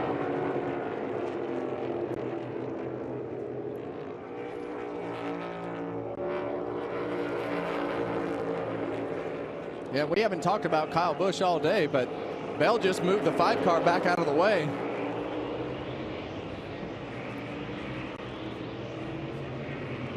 Well, you got Kyle Busch right there looking to pounce, and Austin Cindric and Ryan Prix. Well, I mean, when you race like this and you're throwing haymakers at each other, that just drags everybody else into the race. Yeah, look in front of them. Nobody. Side by side again. And Busch to the inside looking to capitalize. And he gets Bell. Regan. Well, I might give a shout out to Kyle Busch and Jim Pullman, that whole A-team, the work that they've done today so far. Started 30th. Said yesterday felt like a little bit of a momentum killer for him because they struggled so badly, but it is one of Kyle's best tracks with RCR. Very solid right now. Lacked rear grip earlier as we see a dive bomb by Austin Cindric there. Lacked rear grip earlier, but it's pretty good right now. Kyle led the most laps in this race last year, finished 5th. Since joining RCR, his average finish at COTA is his best of all tracks at a 5.0. Here come the RFK Fords, Prix and Buescher. Well, this group right here, Clint, they are not cutting any slack to each other. It is gloves off. Mid-pack, buddy. It's mid-pack. It's where you don't want to be. Well, I mean, they're racing right outside of the top 10. Well, you just can't run in a preferred line. You're always protecting one corner. That sets you up for not in the right spot for the next corner, and then they'll give you a crossover. You can't get away from one another.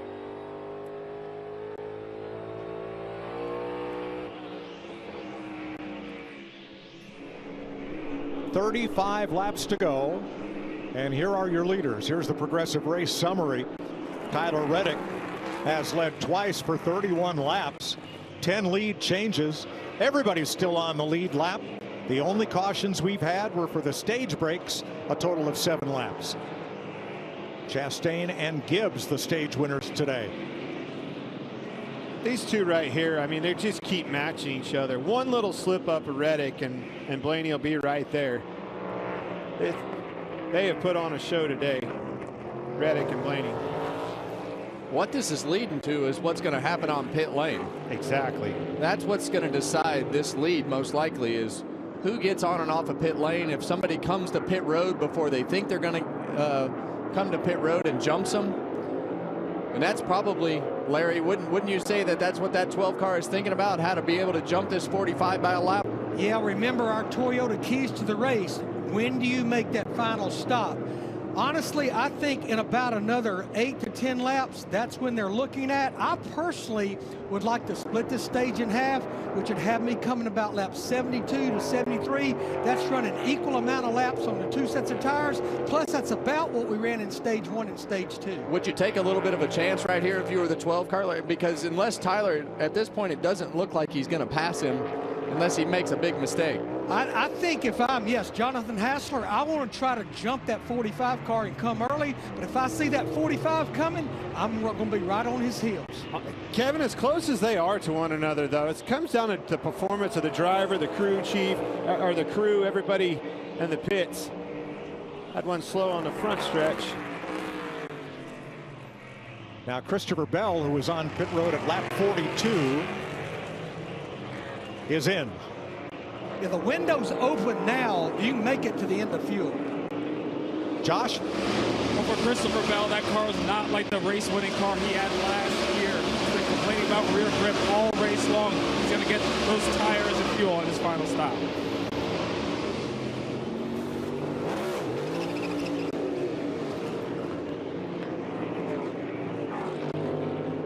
So Bell, the first of that lead group to pit.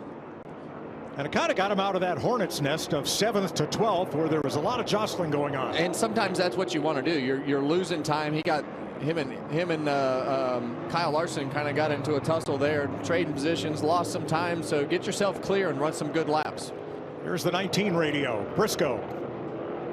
Can't get it out of gear. What you struggle with? Only the left rear tire spinning. Oh no, that's the car that I said was slow on the front stretch. Chase Briscoe. Only one tire spinning. Larry? Yeah, remember, they don't have axles anymore. This is a transaxle, so it could be one of those things that goes out to the hub from the center of the transaxle that's broke. You can see it right there, the way he's having to drive that thing. He was third when this trouble began.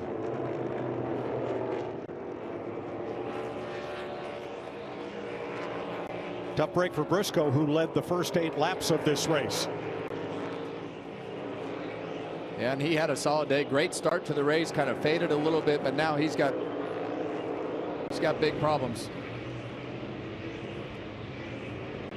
And he will come to pit road. Ty Gibbs is in the pits. Remember, Gibbs won stage 2 and then came for his stop. So also in is Chase Elliott. Zane Smith is in. Hocevar, Dillon, Suarez, and Gregson. And Briscoe went behind the wall. Mike, what these drivers would love to see that's made this green flag pit stop, they'd love to see a caution. That means they would leapfrog the leaders because the leaders would have to pit. They would love to see one coming out in the next lap or two. And that's the risk that you run if you stay on the racetrack and all these guys start pitting and then that caution were to come out. It would flip the field. So all these guys that are on pit road, if the caution would come out right now, you'd lose all that track position to everybody that's been on pit road already. So the flip side of that is if these leaders stay out for 2, 3, 4, 5 laps, however many laps they decide to stay out longer, they're just going to have fresher tires. Well, kind of a bad plan, though, is hoping for somebody else's misfortune to make your day. Hope is never a good strategy, Mike. Right. And caution flags are pretty rare here because usually if somebody spins, there's enough time for them to get going again before the field comes around.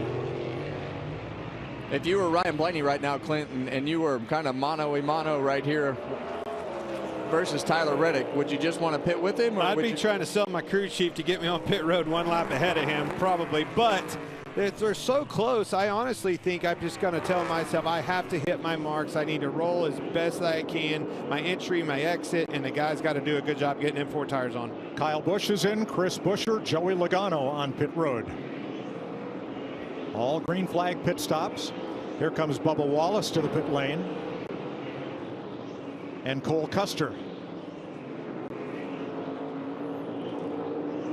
And I've thought this a couple times today about these leaders, and I'm thinking to myself right now, Tyler Reddick starting to pull away, got himself a little bit of gap, and then it shrinks back up. So that's really kind of been the ebb and flow of the distance of the first and second place cars. Well, they're equally matched. I mean, I'm sold on that. You just, whoever, like you said, whoever wins off a pit road, well, it'll be hard if you look at the way the day has gone so far, Reddick has been a full second faster on each stop today than Blaney's number 12 crew. Well, here's Riley Herbst. He's up into the top 20. Restarted 32nd. Has worked his way up to 17th place as you watch for our Monster Energy Cam. Knowing your pit crew is having a little bit of a difficulty, that probably will maybe believe I want to come in a little bit early, right? And short pitting, would you think? I think that if you're on the side of questioning anything like that, you want to be the first one to pit, because we saw earlier how big of an advantage that Tyler Reddick had when he pitted that 1 lap sooner.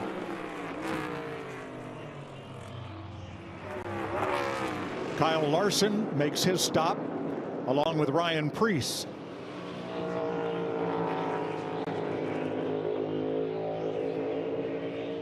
Regan. Well, Mike, you see the 5-car Kyle Larson pitting from just inside the top 10 right now. The main thing to look for on this stop as they go over the wall, watch at the driver's side door. They're going to hand him ice packs, water bottles, as well as energy gummies. He's asking for as much help as he can get in that car. Keep in mind, that cool suit has not been working for him. Jesse Love, Josh Berry in the pit lane, Brad Keselowski and Cody Ware all making stops, and everybody's still on the lead lap here.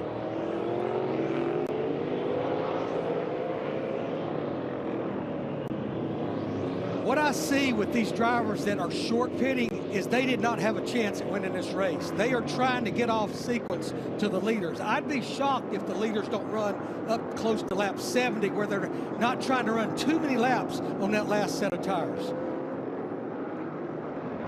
30 laps to go. You do not want to caution right now if you're those guys.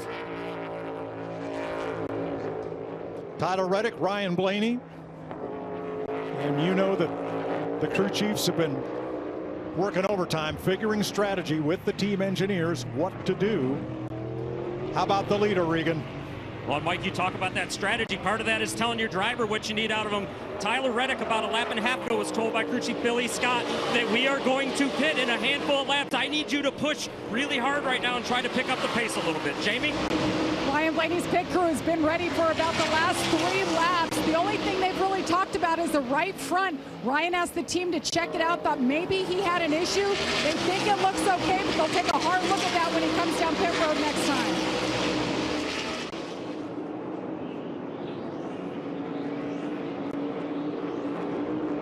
.3 seconds. Reddick has picked it up. That last lap, he was 0.4 of a second faster than Blaney. Yeah, when they told him to go, he has definitely pushed the button. But the guy that is the fastest car on the racetrack is Connor Zillage. And 2 things that they don't want right now, or there's 2 reasons they don't want a caution.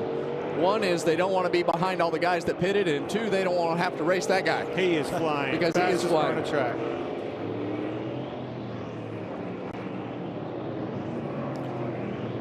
And flying on a day that he's had a lot of animosity or a lot of controversy with different situations, and being able to regroup and get himself in a position to make fast laps and be in contention again at the end of this race. The fastest cars on track on that lap: Zillage, Reddick, Chastain.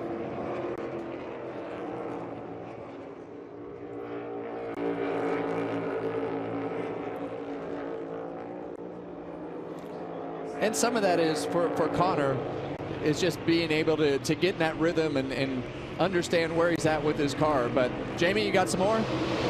Yeah, Connor Zillage, just his 6th career start in the Cup Series, working with a brand new crew chief this year. They're still trying to get to know each other, trying to understand when he says he's tight, what does that mean? How tight is he? Or on the flip side. But today he has had his work cut out for him, started 25th. You guys mentioned his issues earlier, going around, flat spotting the tires, having to drive through the pack again. But his car is good, and this kid is focused, not saying anything on the radio. Well, Randall Burnett, longtime crew chief. Probably good to have that calming influence on a young driver who will be the Sunoco Rookie of the Year this year. He's the only driver eligible. I agree with you, Mike. I think he'd win it anyway. Really good matchup. Yep. But this is just it's a super important weekend for this to happen for Connor, with all the hype and all the buildup and not having great finishes in the first 2 races. The expectation coming here was for him and SVG to race against each other. Now, he's had problems today, and my point is he didn't need a 3rd bad day. Good point. Now, Michael McDowell trying to run them down. That is 4th, 5th, and 6th. Connor Zillage, born in 2006, did a little kart racing. His dad was a sports car driver and occasional race instructor. They ran MX5 Cup. They worked their way up, and somebody whose name I think was Harvick kind of turned them in the direction of stock car racing. Well, his dad was, he liked sports cars and racing, but he was actually a banker. And, Keelan and Connor and Brent Cruz all raced go-karts together. So those kids stuck out like a sore thumb, and luckily we were fortunate to be able to help them and direct them in the path of NASCAR, and here they are at the top levels of the sport. 27 to go, and Tyler Reddick has indeed legged it out on Ryan Blaney by 1.6 seconds from our aerial coverage, brought to you by Goodyear. Tried, tested, proven legendary.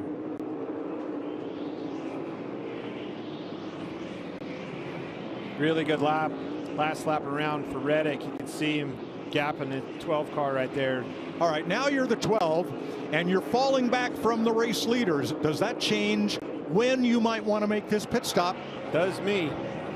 I think you definitely want to pit before him, but is it 1 lap? Is it 2 laps?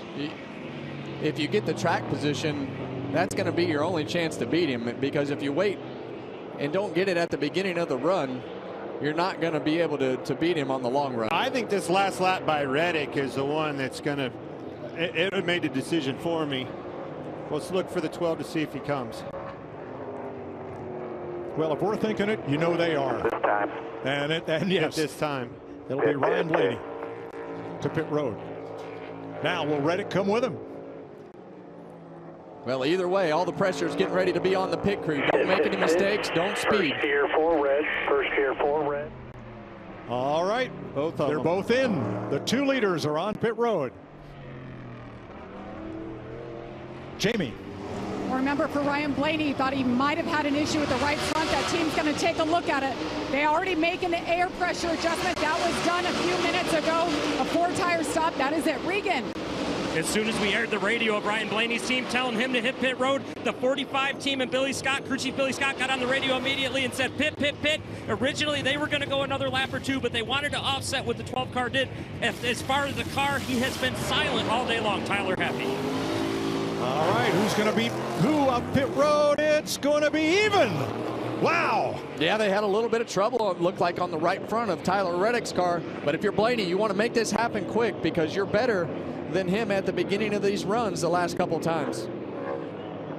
And did Tyler Reddick's team make any adjustments to that car to make it take off any better, Clint? And you see the 20 car, Christopher Bell, right behind him. That was the one that short pitted him.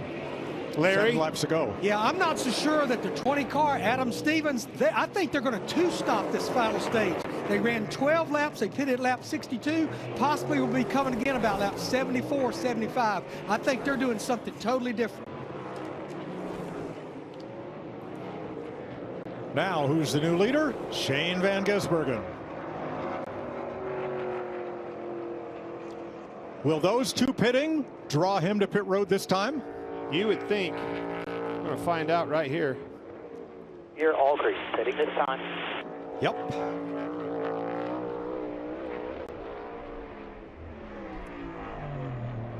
First gear all green. It's on line now on pit road. All right, the 97 coming to the attention of Stephen Doran and crew.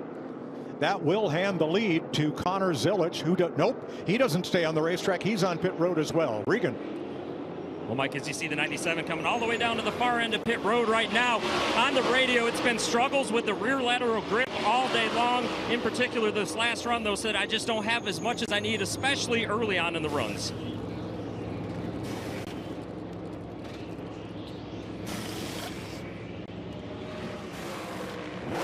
Four tires, packet full of fuel, and he's out.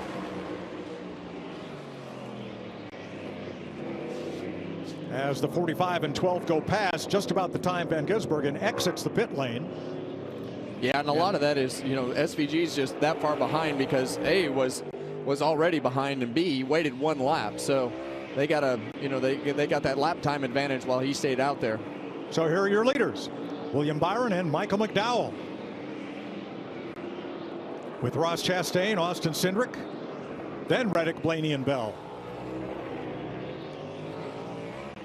Yeah, right here, SVG has to do all he can do to not let that 5 car get by him so he doesn't have to waste time in dirty air and trying to get back by Kyle Larson. So the first 4 cars, as you see how long it's been since they were on pit road, they're the ones that have not yet pitted in this cycle. Michael McDowell to the point, going past Byron.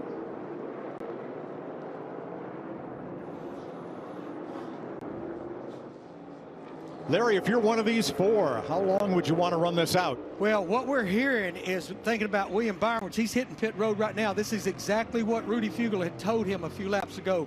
We're going to go to lap 70 or 71. We're on lap 71.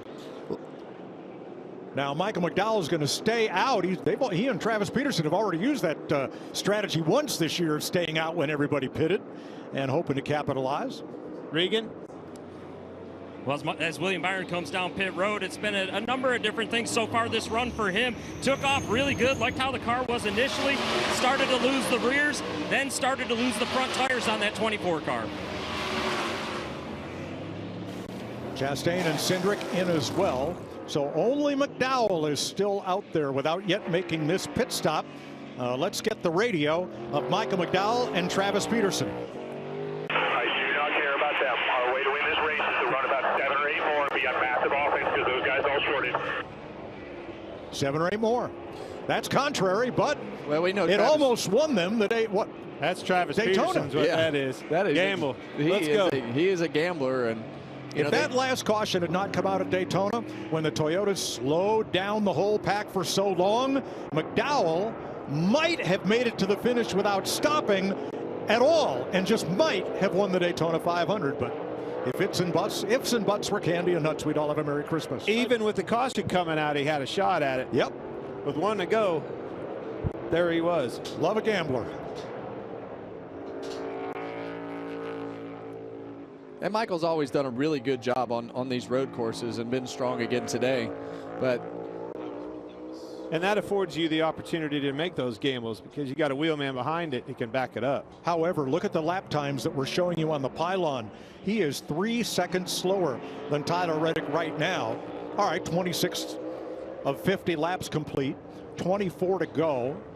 3 seconds, 24 laps. Well, you're going to have to come in and get tires and fuel at some point, so it's not going to hurt you for that long, but it's probably their only shot to win this race. Yeah, and maybe that hope is if you get 10 or 15 laps in and caution comes out and some of these guys come to pit road and you can be at the front of that group that pits. So you never know what's going to happen at the end of these races.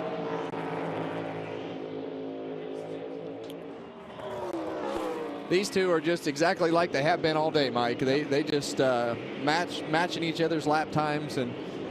But if you look at this graphic, Van Gisbergen and Zilich, teammates, they're in the best shape on tires, along with Byron and Chastain, who only have 2 laps on theirs. So you can expect each of those cars to kind of cycle their way forward as this goes along.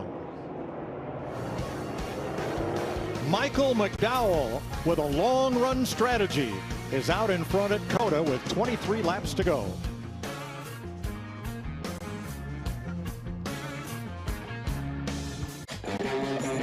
You've fought against the odds in every inch of every race with endless determination and grit. All of your hard work and dedication have brought you to where you are today. Keep moving forward. Talk to your doctor about Breztri, 3 medicines in 1 inhaler. Learn more at Breztri.com. Yep. Nope. Yep. Nope. Yep. Yep. Yep. Everybody got choices. How could your life change if you just prayed every day this Lent? I could literally tell you thousands of stories of people who have been completely transformed. God is changing lives, and he wants to change yours too. Join me and millions of other Christians around the world on Hallowed this year for Lent. You'll pray with me, Chris Pratt, Jonathan Rumi, Father Mike, and a whole lot more as we all come together to focus on returning to Jesus. Pray every day. You got this. Download Hallow for free. God bless. Hello? Whoa. Mama Gorgon 85 lives here? Yep, that's my mom. The absolute legend who went from gaming on her phone to ruthless online streaming slayer with no mercy for any living thing is your mom? Hey guys. Apples with peanut butter? How is this possible? With AT&T Wireless and Home Internet. Okay, text me if you need anything. Level up your connection with AT&T Wireless and Home Internet, now available across the nation. No, she's so nice in real life. Unlike other value meals, Arby's new $7.99 meat and 3 box has 3 sides, not just 1. It's more meal for your money. Seriously, it's more meal for your money. Well, where'd that come from? Arby's, we have the meats.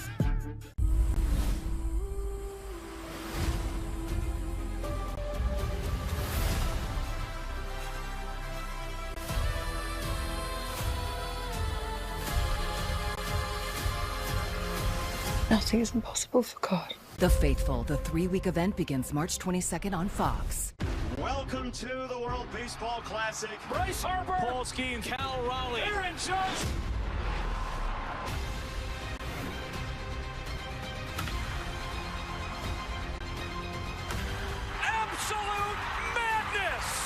Team USA takes on Brazil, only on Fox.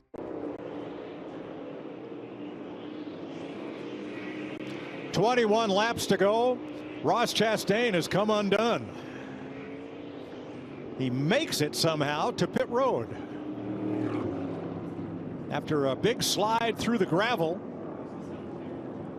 and no right rear wheel. Oh, there it is.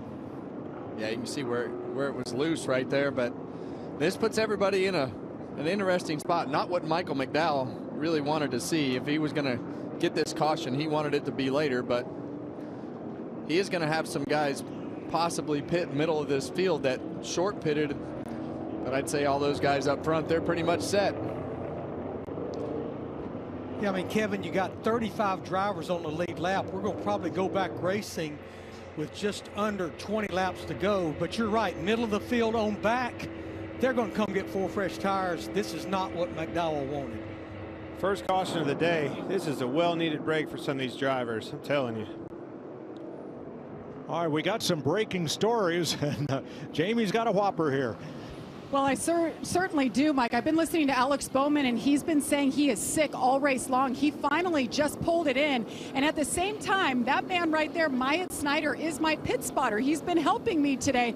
Chad Knaus came up to him and me and said, is it okay if Myatt gets in this race car? And I said, absolutely. So here we are. So Alex is out of the car. Myatt now, he races in the O'Reilly series. He's going to get in Alex Bowman's car and try to salvage some points. Strange turn of events here. Yeah, because the only driver who's out of the race is Chase Briscoe. And here's Bowman's radio from earlier. We'll run as long as we can. Your call on you. Don't do anything permanent damage yourself, whatever you got going on here. Yeah, I'm pretty well here, buddy. Buddy, I don't know I'm going to make it. Blake told you a few laps ago, it's your call. It is your call. So Bowman out, Myatt Snyder in. The man in the white shirt's David Green, a former Busch Series champ who is pretty much NASCAR's safety official in the garage. So NASCAR would have to approve of the driver swap and then supervise this to make sure that all the safety equipment and everything is in place and fitted properly to allow him to get back out on track. So we're under caution with 20 laps to go for the lost wheel on the #1 car. Well, if you're missing football, here's your answer. The United Football League is back this spring with a new season of real pro football. Kicks off March 27th on Fox. Larry, is this a caution that race leader Michael McDowell wanted to see or not? Absolutely not, because again, as I mentioned, Mike, 35 drivers on the lead lap, basically the whole field. They've got to pit, and I feel like a number of drivers with that many drivers on the lead lap at the front are going to stay out. Middle of the field on back, probably come get 4 fresh tires. Well, what do you want, fellas? Tires or track position? I'm always voting for tires. I'd overrule them, come to pit road, and most of the time it was the wrong thing to do, but I always wanted tires. Today, you need track position. If you're as fast as Reddick, Blaney are, don't beat yourself here. Yeah, and I guess I'm referring more to those, I don't know, where the breaking point is going to be, but I never wanted to be the last guy on old tires and have everybody behind me. There's not a worse feeling in the world than sitting there 8th or 9th and watching everybody in your mirror pull in the pit lane.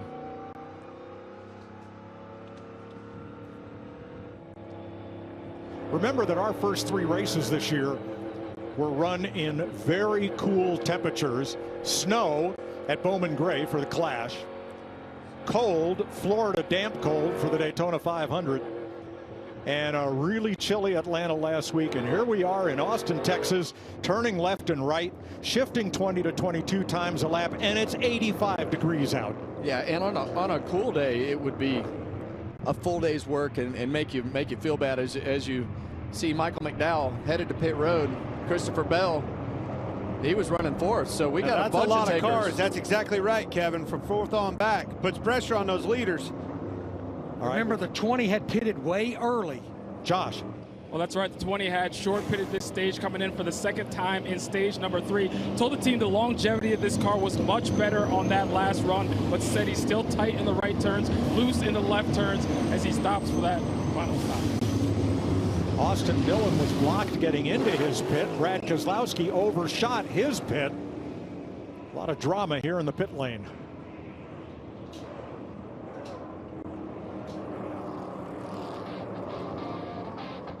All right, we'll sort this out for you when we come back. 19 laps to go in Austin. That's right, Mom and Dad. My new boyfriend rides a motorcycle. Oh, it's just a cruiser for unwinding on the weekends. Protected by America's #1 motorcycle insurer. How responsible. Very sensible. And he has a tattoo. Temporary, from my niece. She insisted. Oh, that's cute. Well, guess what, Mom? I chopped my hair off. Well, I stand corrected. It's lovely. No, it's not. Super cute. Very in right now. That's my rough and tumble little girl. Race you. Race you on dirt, sand, snow. Race you through this, over that, all day, all night. Race you on 4 wheels. 1 wheel. How about no wheels? Race you with the world watching. This guy watching. Race you to the summit. Maybe not that summit. To sub 7. Any event, any terrain, anytime. Race you.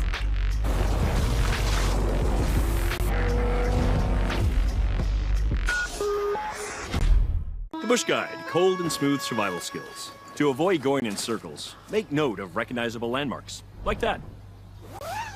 What's wrong with going in circles? Different circles, Ross. Okay. Head for the mountains. A Chewy pharmacy order is on the way for Gouda. Meds verified by Chewy's licensed pharmacists, paired with his favorite cheese.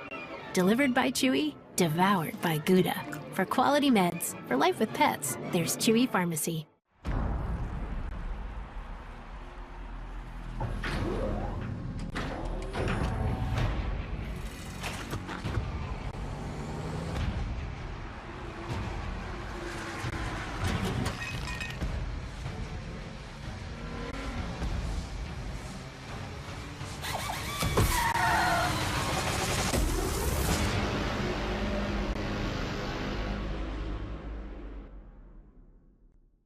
Yet another toothpaste that does not whiten.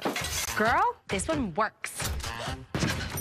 Basic toothpaste stops at the top. Crest goes deeper to dissolve the bonds that hold stains to teeth for whiter teeth in 1 day. Crest.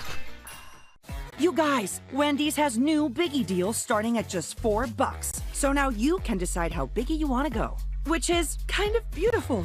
I'm not condensating, you're condensating. More Biggie options so you can get more of what you really want at Wendy's. NASCAR fans, you are in the driver's seat. What are you waiting for? Sign up for the free NASCAR Fan Rewards loyalty program today at NASCAR.com/fanrewards.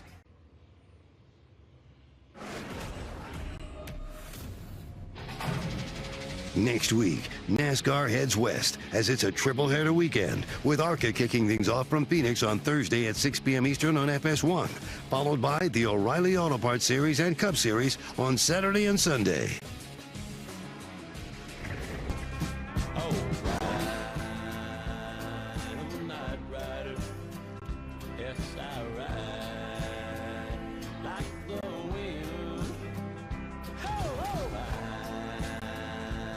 What Tyler Reddick is trying to do, let's show you how difficult it is to win the first 3 races of the season.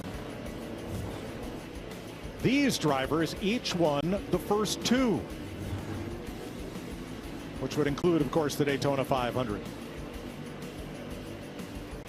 But of all those drivers, the best finish in the 3rd race of the season, I believe Marvin Panch finished 3rd.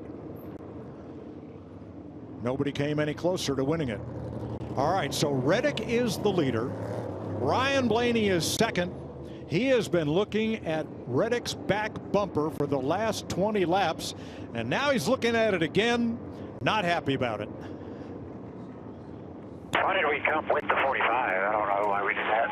They're going to call me super late to where they can't hear it or something. I can sit behind them all day. Can't pass them.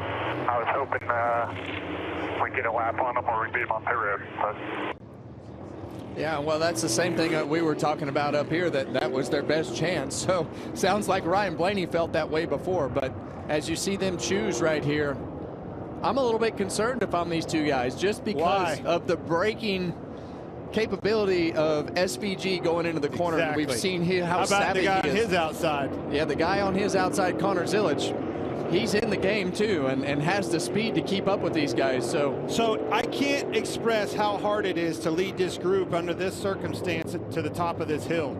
Do not overdrive this corner, but if you underdrive it, they're going to get you 3 wide and move you out of the way. Yesterday, I believe Van Gisbergen restarted 6th. That's right. Sam Mayer was the leader, did everything right, dragged everybody up to the top of the hill. Mayer is going to be that green car. He's going to keep everybody wide. Look at Van Gisbergen in the 9. The blue car way to the inside and away with the lead. That was yesterday. Well, we've seen Briscoe do that on the start of the race. He was the only one that used enough brake and got his car slowed down. There's a good possibility that that's the same way this is going to go as we go into turn 1. We've also seen them front 2 cars trying to out-duel one another and drive right off the racetrack just like that. Hard set of circumstances to manage for Tyler Reddick, your leader. And to be honest, I think if the 97 doesn't get by the 45 and 12 right here, I don't know that he has the pace to actually outpace them. Now the first car with fresh tires, 5th row on the inside is Chase Elliott in the number 9. We're coming to the Echo Park Automotive Restart Zone and coming to 17 laps to go. This restart and turn 1 could decide it all. Oh, it's going to get rowdy.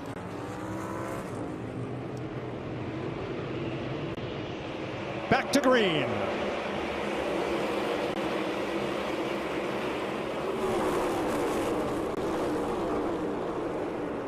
Van Gisbergen looking really low. And Reddick covers the bottom. 2 cars spin. Zane Smith has spun. Connor Zilic. And Connor Zilic. Again. How about this? Here he is. So they got him past for second.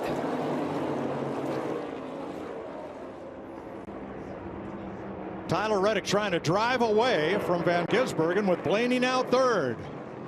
Van Gisbergen's strong suit all race long. Kevin's been at the end of these runs, on long runs, managing these tires. Well, here he comes. And you can see right now he is giving that thing all that it's got, using every piece of the racetrack, entering, middle, exit. He knows that he needs to get it done as quick as possible. And we've seen how savvy he is in the brake zones. Think back to earlier in that race. Could happen right here. Going into 16, 15 and 16 right here. Wasn't quite close enough, but coming to 16 laps to go, and no need to save tires now. This is a sprint to the finish.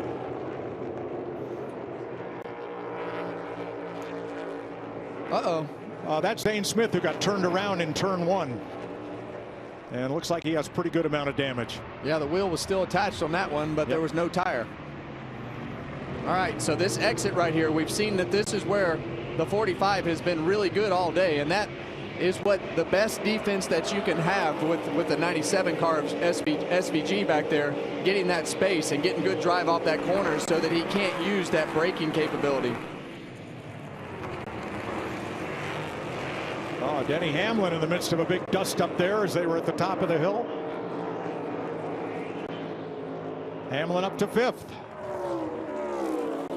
He has yet to finish in the top 10 in 5 starts at COTA, but here's Hamlin in the top 5.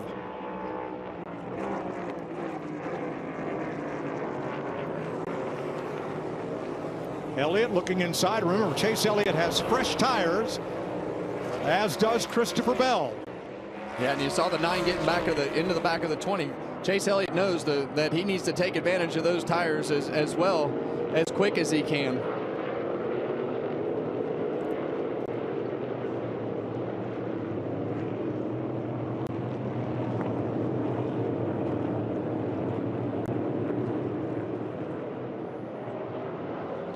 Ty Gibbs trying to take a spot there from Michael McDowell.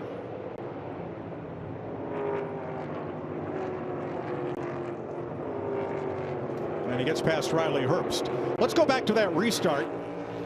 and see what happened to Connor Zilisch and Zane Smith. It's an unfortunate situation. If you look here, you can see Zilisch on the outside, and all of a sudden the dive bombs start coming, but it's actually the 11 gets in the 24, into the 2, into the 38, and then into the 88 is exactly what happened. But that's a product of being on that outside. You can see he's way out here, but watch the 11 get into the 24, turns him right into Cindric, into Zane Smith, boom. Yeah. There he is finally. Man, that's an unfortunate thing. That's a really good car. Drove all the way back up through the field and gets wiped out again at the top of the hill. Now we're riding with Zane Smith. He was the 4th of 5 cars to the right of the initial contact. And he had a tire. That's the tire down and Y right there, Kevin. I've been in a few of those in a turn 1. Have you been in 2 of them in the same race? Yeah. After driving all the way to the front? Buddy. Austin Cindric, I believe the left front was flat as he came by in the pit lane. Eric Jones also on pit road. Yeah, you see SVG slip right there, and we've heard him talk about lateral grip all day, but he is driving the heck out of that thing right now and just doesn't quite have the pace. If it's going to happen, it's just going to come from manhandling that car, making it do things that it doesn't want to do. I'm with you, but just doesn't have 45 car. It's got so much pace. 3/10 on in the last lap. Every time when he's had to today, Tyler Reddick has answered the call and been able to drive away, first from Ryan Blaney and now from SVG. Larry Mack. Yeah, Mike, 4 races with the Gen 7 car here, 2022 to 2025. Average of the last caution, actually 13 laps to go, which would be about 2 laps from now. But with that said, we've had late race cautions because in those 4 races, 2 overtime finishes. Yeah, and once those late race cautions start coming, everybody gets braver and braver into turn 1. And what you saw on the last restart will continue to happen, but probably at a higher level as people take more chances. SVG actually slowed up a little bit more. Blaney drove back to his bumper. Yeah, and I think that Blaney car is affected a little more in traffic than probably the Chevrolet or the Toyota. It seems like the Ford is affected more when it's behind a car, and you heard him on the radio earlier just talk about not being able to do anything right behind him. Well, here's the hornet's nest, and there's been a good bit of contact in this group as teammates there side by side. Buescher and Prix. Been a lot of battling back here. Yeah, well, the further you get back, the harder it is to race. Yeah. Custer right behind him. Logano, we've not said his name hardly at all today. And Jesse Love for Richard Childress there with Kyle Busch. You get back here, Clint, your car's not handling good. You got people that are also driving cars that aren't handling good, that are not having a good day. You run into more people, you get run into more. You're mad, they're mad. It's a frustrating day when you're back here. This is where Larry's trend happens, right here. That's right. You know, at the back of this group is Brad Keselowski, and Brad has gutted it out today. He is not running the back. There he is, the green car, behind Jesse Love and Kyle Busch. He's going to get himself a top 25 finish out of this, and still recovering from that broken leg. Attaboy. Oh, little bumper tag there. Oh, no. Kyle Busch got into Jesse Love, who got into Chris Buescher, who got off track at turn 20, but continues. Well, we can go back and find that replay, but this is exactly the situation where Kyle Busch is frustrated because Jesse Love, his teammate, is running in front of him, and Jesse Love went down to block him, and Kyle didn't like it and shoved him up out of the groove, which spun the other car out.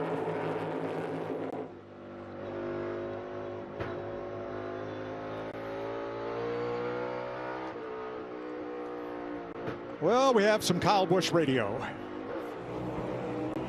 Go back and watch the last 5 laps. Tell me that wasn't coming. Oh, that is not where you want to be 3 wide. Wow, Todd Gilliland had to give way there to save his car. Not over yet. Nope.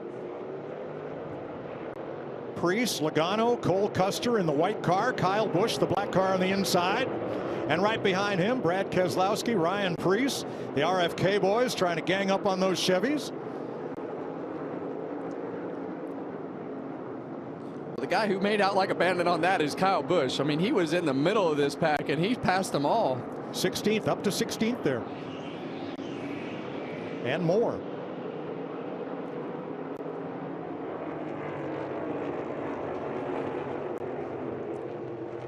All right, Chris Buescher got the worst of it in this one. Yeah, and the 8 and 33 teammates had been going at it, and then Kyle looked to pass him, and Jesse shut the door, and Kyle didn't like it and shoved him out of the way. And unfortunately, Chris Buescher was right there and got spun out. And Buescher rejoins in 30th place. That's a tough pill to swallow. He's starting to run him back down, Kevin. Car's coming to him a little bit. Last time by, Van Gisbergen 140 with a 44 to the leader, 140 with a 71, running him down. Yeah, that 97 is, I mean, it's on the ragged edge. I mean, he's bouncing around, He's been sliding. good on the tail end of these long runs. He has. I just don't know what to think of Tyler Reddick at this point, because every time they tell him to go, and Blaney would catch him, he'd just drive off. But he's got to fend off this guy. He's won 5 in a row. I'm glad you said that. If you watch Reddick's lap times, about any time somebody puts some pressure on him, he can reach down and get you another couple tenths and drive right back off from him. Well, if he's going to do it today, he's going to have to beat the best lately at it. Tyler Reddick's got it done here before.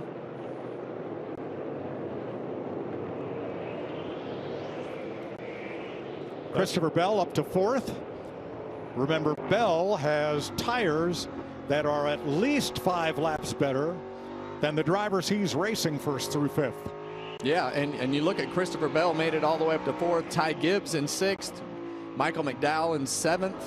Kyle Larson in 8th. So those tires are making a difference for these guys as they're driving back to the front. He's right on him. Off at 20.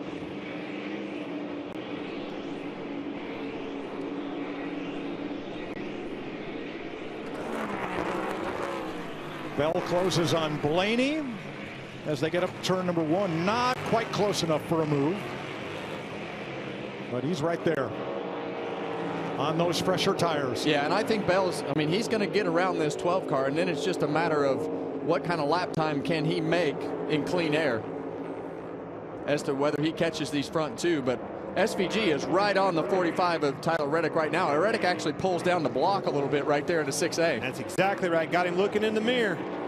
One little slip up. Well, the thing that he knows that SVG can pull these crazy surprise moves on you at any given time. Thought about it right there.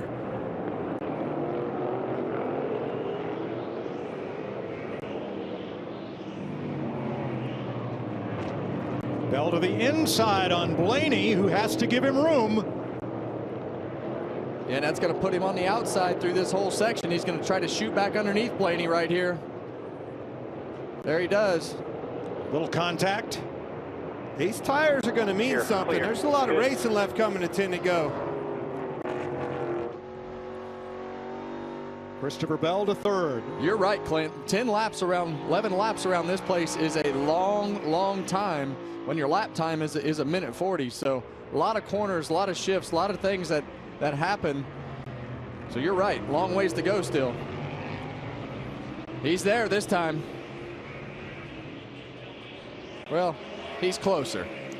He gets right to him. I'm going to tell you, that engine under the hood of that 45's got some steam in it. I've watched him all day long, and it makes some straightaway handling. That 45, yes, that thing really handles down the straightaway. Absolutely. I know just what you mean. Well, Van Gisbergen, if he's got a move to make, he better not wait, because that 20 is closing. Shane is really good in these S's.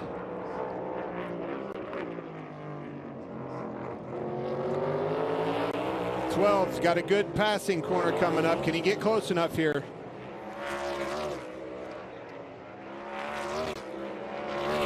And Gibbs closing on Blaney. Gibbs with fresher tires. Yeah, those tires are making a massive difference, and I think that is when we come by for this next lap, we're gonna see what kind of pace Bell has without having to make a pass. But Tyler Reddick, he has been flawless in defending this lead so far today. And has to be. Again, one slip up of that 45 car, and Shane will pounce on him. Not one slip. Fantastic so far. Hit his marks every single time.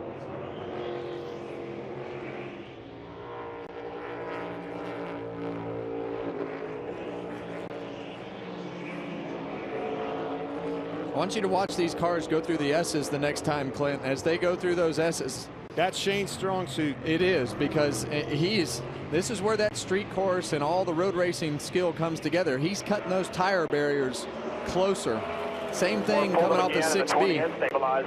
He's able to get closer to the wall in the tire packs, and that's where he's making up a lot of this time. Reddick. Yeah, you want to talk about answering that call? Look at that. 140.93 to a 141.10. Reached down and got him some that last lap. Fantastic lap last time by Reddick. Putting it all together. Reddick's got the drive off and the straightaway speed. I think Van Gisbergen's best shot is at the end of the S's, 6 or maybe 6A, where he is able to close up on Reddick, and Reddick unable to use that horsepower advantage that he's got. Back off, get yourself collected here, cool your tires down, cool your brakes off, and go back after it. You can see him right next to the dirt again, but all that distance that he loses in the other half of the track, he makes up from the exit of turn 1 over to 6B. But he's gonna have to, Reddick's gonna have to make a mistake to just get to a point where he can make something happen in the right spot. You get close enough to him, you can make him, the closer you are to him, get him looking in the mirror, off lane one time, one little slip up. I don't know, Clint. Ryan Blaney trailed him for 25 laps, got right to his bumper. Reddick never flinched. Well, buddy, I didn't pick him for no reason. I think my man can do it. We're going for a record here. Got my boss man back 3 weeks in a row. But I got to hold off the best in the business to do it. And that'd be the best way to do it, to hold off the best in the business to do it. You're going to do it. You earn it, right? He is really good in the places that he needs to be good at. Again, setting him up off of turn 20 there, leading into this passing zone in turn 1. Kevin, you led to that at the beginning of the show. Reddick drives off from him. Will not let him get close to him where it's dangerous. He can pounce and do a dive bomb pass. And a lot of that comes from how he can exit turn 20. He's able to get the car rotated, get the angle right off the corner, where SVG is having to just ride that car out further on the exit.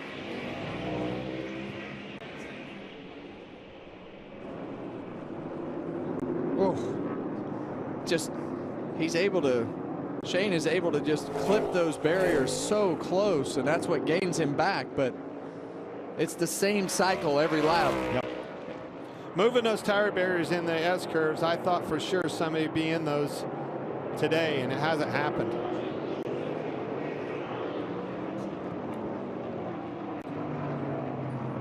Eight laps to go here.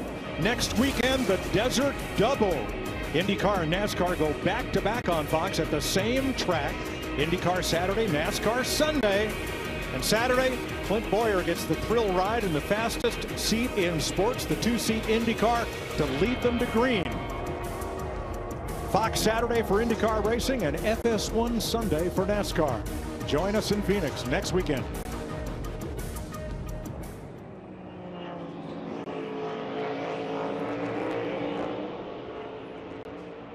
Looks like the tires have equaled out for Bell.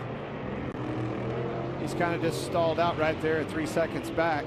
Yeah, and it looks like as we're going on in this run, same things happening with Reddick to what happened with Blaney earlier in the race. As you get deeper and deeper in, it just seems like he's able to maintain his pace a little bit better, and doing the same thing with Shane behind him. How about Ty Gibbs there in 4th? The red and white car, and Michael McDowell in 5th. Gibbs won stage 2. McDowell on that long run strategy, the caution that he hoped for. You said hope is never a good strategy. Well, it was today. It paid off for him. He got the caution. He got back out, got up here into the top 5, has passed Ryan Blaney, and moved into 5th. There's Blaney, who challenged for so much of this race, led 11 laps, was the fastest Ford, and in fact still is.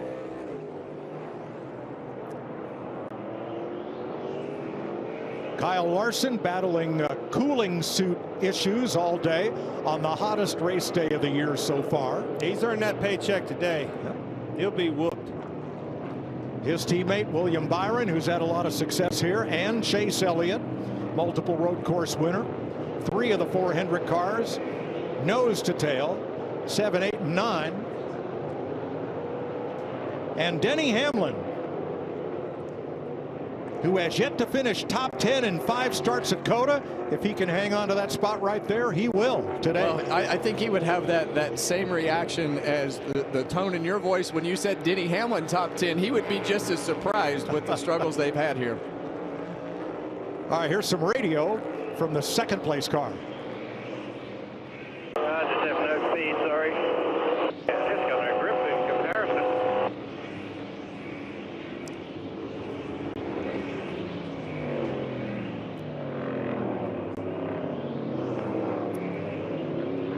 I think Van Gisbergen's run out of grip.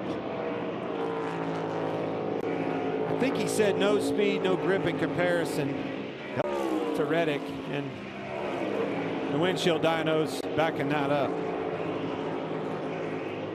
And that's kind of been the complaint that he's had all day, is just that lateral grip. As we look back through the field at the Hendrick cars, they definitely haven't had the type of day that we've seen them have on some of the road courses in some of the years of domination that they've had, but solid day for all of them. I put that on that team. Billy Scott and company, Tyler Reddick driving that thing, got up on the wheel, put the thing on the pole, got to clean air track position that he's had all race long, and has made everybody try to go through him, and they can't do it. Yeah, you see Blaney struggling right there with the back of the car. And the worse he gets mired back in traffic, I've seen wheel lockups and stuff like that, frustration setting in. It's too bad. They've had a fantastic weekend. So Larson moves up to 6th. Hard to believe Hendrick Motorsports has only one top 10 finish this year coming into COTA. They're going to get 3 more here, it looks like. And we would expect, as you see those guys trading some paint right there, we would expect those Hendrick cars to come back and even that number up as we start getting to some of these races. I think that Daytona 500, Atlanta, saw a lot of torn up race cars. Yep.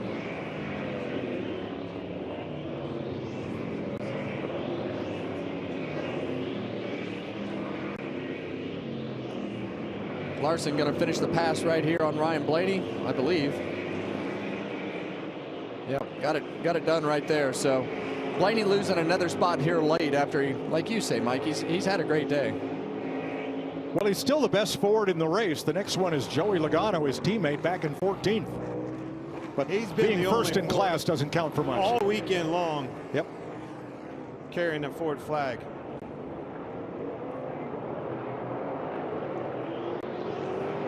Tyler Reddick from the pole, trying to do what in the history of NASCAR since 1949 has never happened. A driver win the first 3 races of the season right out of the box. He has such a point lead. Nobody is within 40 points of him. Some drivers are as much as 100 points behind. That's 60 points behind third, 100 points behind Reddick. Shows you 2 things. Obviously, he got unscathed through 2 of the most chaotic race weekends we have with Daytona and Atlanta, but he won them both, right? A lot of trouble on everybody's behalf getting through those, and then he comes here and is walking the dog on them as well. It's amazing. Well, that's a good way to make up for that winless season and everything that they went through last year. And to be in a position to do something that nobody else has ever done in our sport just tells you how special the start of this season has been for that 2311 group and Tyler Reddick. Flawless. Hasn't slipped a wheel one time, has held him off on restarts. The guys in the pits did a great job. Strategy worked in their favor. That's that momentum, baby. It's on their side. And think about this, Clint and Mike. When we started practice, we were like, uh-oh, Toyotas are awful. They're in big trouble. And then we got to qualifying, and Tyler Reddick had said, you know, a lot of that, some of that's going to be on me. But they got their cars right, made big adjustments from the things that they did from that start of that practice to where they started to where they are right now and dominating this race. That's why you just got to watch the progression of the weekend and see where it all goes, because you never know. His teammate Bubba Wallace is 12th. If he can gain 2 more spots, 2311 might just have 3 races with both drivers in the top 10. 148 laps led coming into today. That total is now 202. 5 top 10s out of 6 starts coming in Dakota. Bubba Wallace 12th, Riley Herbst 22nd. Going to be a pretty good day here for 23-11. Coming back 3 to go, still pulling. Yep, drove away along that lap. Pitch marks, they just went. And the thing that he doesn't want to hear right now, caution. Yeah, don't say that. That's the only thing that you do not want to hear on your radio right now. I can't believe you just said that. Well, I could, in the end, I can just blame it on you. Exactly what he's thinking. Yeah. Fastest car on track that lap was Ty Gibbs. In 4th, 6.25 seconds off the lead, but he's making some inroads on Christopher Bell, his teammate. JGR also only had 1 top 10 finish in the first 2 races this year, and it looks like they're in position to get 3 more. With Bell 3rd, Gibbs 4th, and Hamlin 10th.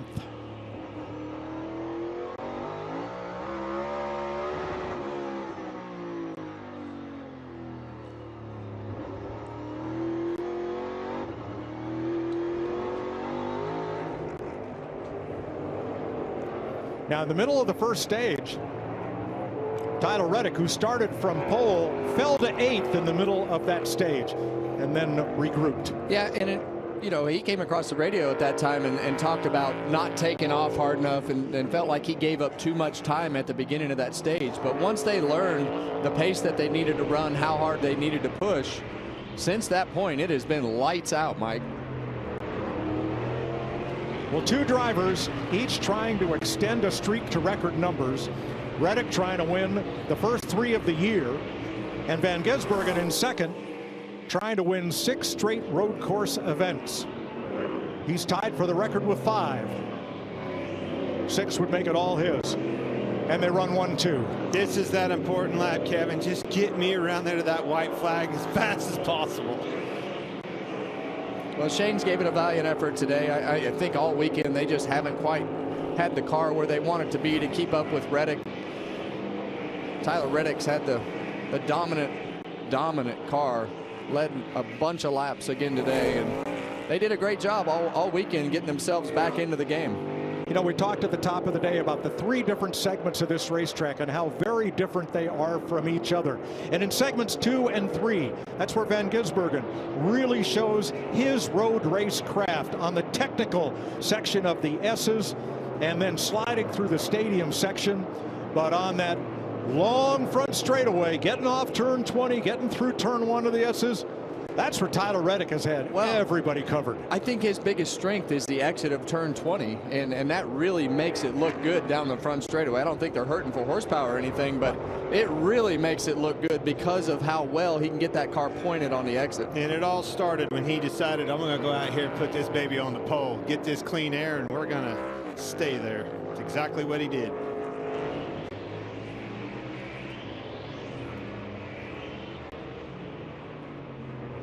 Out of turn 20, back to this long uphill front straightaway. White flag, no pressure out back. Tyler Reddick brings it to the white flag. 1 lap to go. Sponsored by Credit One Bank. So impressive. So a lot of things in this race that's impressed me. Obviously, Billy Scott. Kevin, you and I have worked with him before. I think a lot of him. Smart man. And they give him all the resources that he needs. You think about Michael Jordan, you think about Denny Hamlin, Billy Scott, all these guys, those are the same names that we've been saying for several years now. And when you have that continuity as a group and you go through a year of not having the success that you want, and you can have those hard conversations and things that they have. Hocevar, front straightaway, slides from turn 20, halfway up the straightaway and into the wall. Watch for the caution. He can back it away, and he's going to get going. Whew, we're going to stay green. Hocevar was 31st. Got off in that dirt at the end of the exit off of turn 20. And the car spun on him.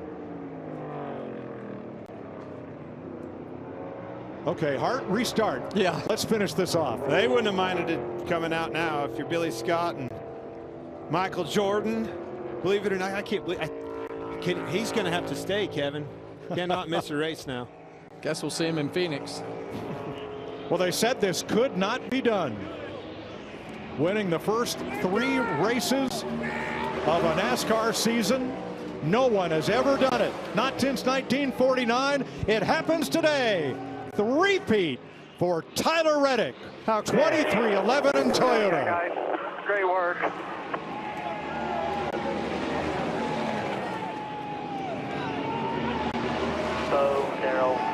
Shane Van Gisbergen in second. Christopher Bell, Michael McDowell, Kyle Larson. Wow. Elliott by inches over Blaney for 7th. Allmendinger 9th, and Denny Hamlin gets his first top 10 at COTA. That's a butt whooping, Kevin. That's a statement, and you talk about the 2 racetracks that we raced on in Atlanta and Daytona, and how many things have to work out for you to win. When you come here, this is a driver's track, a team track, and putting it all together says a lot about where they are from a performance standpoint today. The last driver to win 3 straight in the Cup Series was Christopher Bell last spring. Both of them had a COTA win as part of their 3 in a row. And COTA is Tyler Reddick's first track with multiple victories. He's now a 2-time winner here. And I believe the first 2-time winner in the track history. We've had 5 different winners. That's right. Yes. I was impressed with a lot of things. Obviously, Tyler Reddick in their car. Van Gisbergen put on a show as we thought he would. I'm a believer in the Zilich, Kevin. His finish isn't going to be there. We're not going to see that on a stat sheet. But he got wiped out twice and drove right back up through them. Big spin for the fans up there at turn 1. Let's go down to the winner's pit. Jamie. Michael Jordan is out of breath. That's 3 weeks in a row. 77-year history of NASCAR, Michael. This has never been done. What can you say about the domination by your team today? It's time for change. Time for change, and the guys feel the same thing. And you know, Tyler came in with the most pressure, I guess. Everybody expected him, or he had a chance to win 3 in a row. That's the hardest one to win, you know.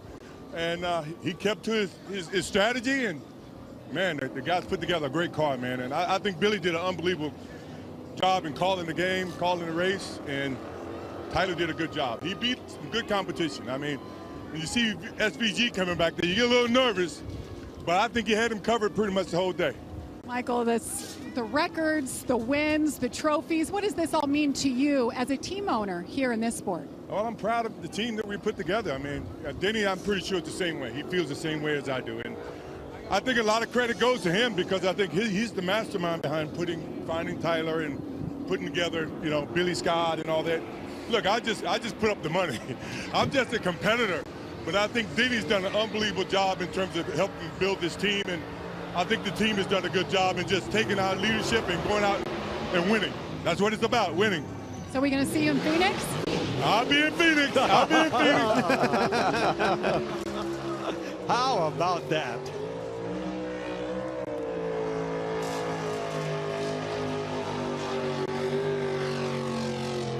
Last year, no victories. His baby son with serious health issues. Tyler Reddick's focus was on the racetrack, but it was not a great season. All that is behind 23-11 and the Reddick family now.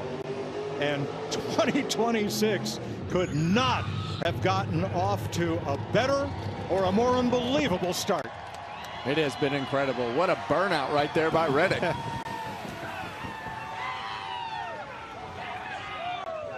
Can't script it any better, can you?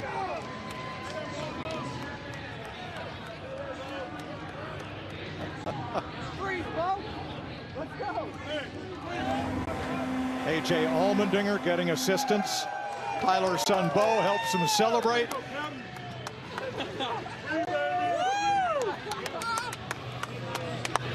What a moment.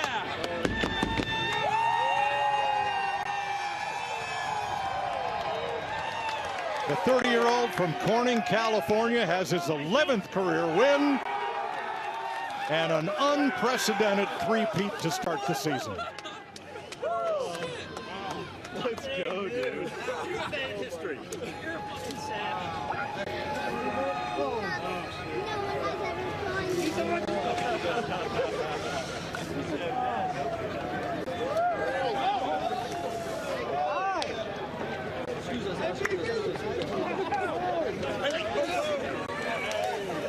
Has this been a season or what?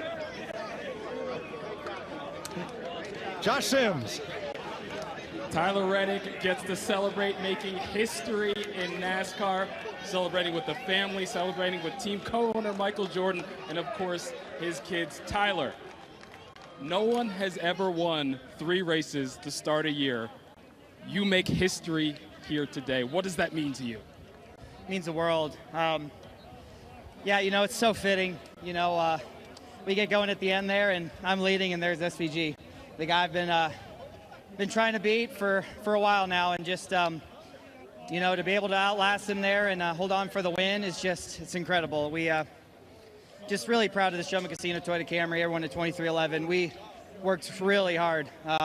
We did not like getting beat like that at road courses, and it's one race, but it was so important. You know, so fitting that we were able to get 3 in a row and make history. Bring me through those final laps, because you talk about being able to hold off SVG, who's one of the best to do it on road courses. What were the nerves like, and what were you telling yourself in that moment? Yeah, just trying to remember everything that I knew was going to be important there at the end, and just tried to minimize the mistakes. Shane is that's what he's so good at, man. He does not make mistakes, and I certainly made a couple, and just doing everything I could to just manage the gap and just stay away from him, if you know what I mean.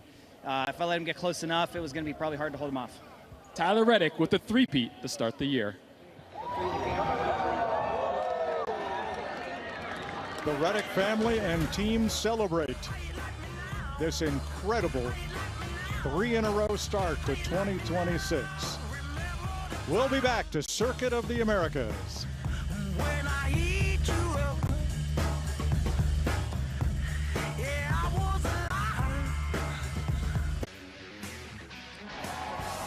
Kyle Larson, Christopher Bell talking it over. Bell finished 3rd, Larson 6th today.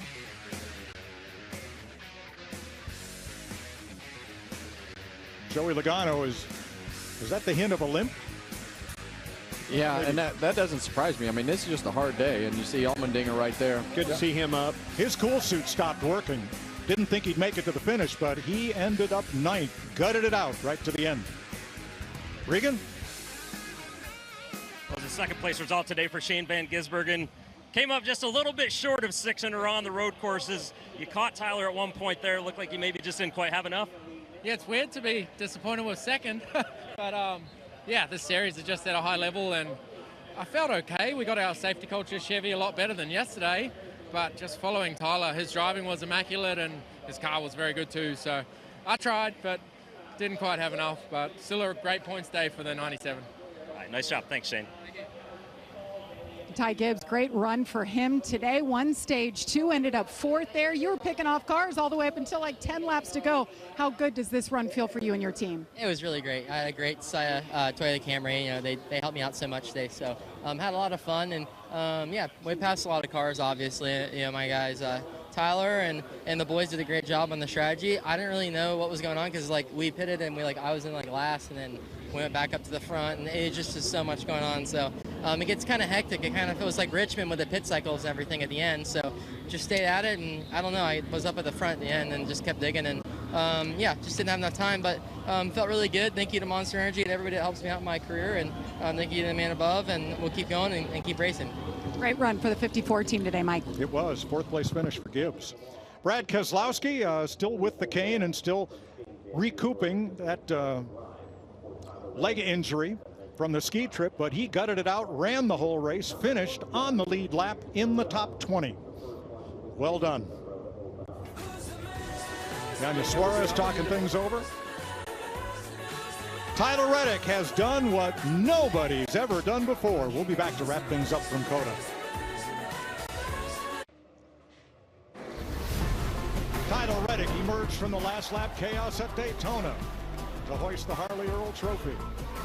And at Atlanta on another drafting style super speedway, and here at COTA, Team 2311, and Tyler Reddick becomes the first driver ever to win the first 3 races of a NASCAR Cup season.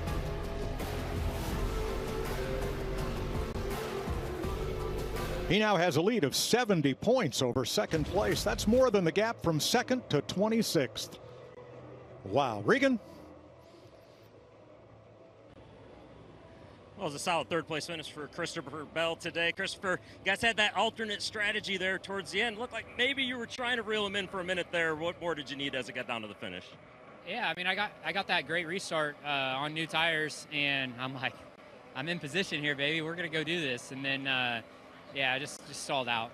And all race long, whenever I was on equal tires with guys, I was falling backwards. So strategy worked out. Super thankful that Adam Stevens called a really good race, got us on offense, got me a tire advantage over the field, and then I was able to salvage a good finish out of it. So, yeah, it was an off-road course race for us. Normally we're stronger than that, and got saved by some newer tires. Nice job. Thanks. And Michael McDowell had a great day, brought it home 5th, your best finish ever at Circuit of the Americas. You were coming in the end, and I know the weekend, well, your crew chief said it was the best weekend you've ever had here. How did it feel behind the wheel today? Yeah, Spire Motorsports did a great job bringing us, a fast Cat's Coffee Chevrolet. We executed the weekend well. That late race caution, I don't know how to play it out without that. We were going really long, hoping to have fresh tires on everybody. So, but had to start, 12th or 13th there on that restart, and thankful we were able to get our way through the field with some fresh tires. It was a good, solid weekend. We want more, though. We want to be in victory lane, but we're making steps to get closer. Proud of everybody at the injured shop. I was definitely getting all out of it I could today, and really, really proud of the effort. We'll keep building on it. Well done. Thank you. Well, he and his teammates are 7th, 9th, and 10th in points. Well done. Wow, quite a show for COTA. It was quite a show, and you just have to give all the credit to Tyler Reddick and his team for everything that they've done to be so consistent in such a high-pressure situation. But he performed well with Blaney behind him, with SVG behind him on all the restarts, and got it done again. Yeah, never slipped a wheel, hit every mark all day long, both sides of it. The guys in the pits, they didn't miss any. I'm impressed with Shane Van Gisbergen. We knew that was going to be. I'm impressed with Connor Zilic. We knew he was going to be strong. Look for him to put some pressure on these guys when we come back to these road courses. Don't know that I've seen a driver just that immune to pressure as Tyler Reddick these last 3 weeks.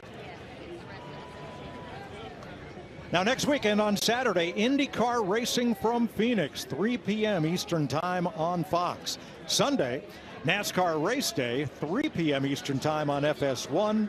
And then NASCAR Cup Series racing, the Straight Talk Wireless 500, 3:30 Eastern time on FS1.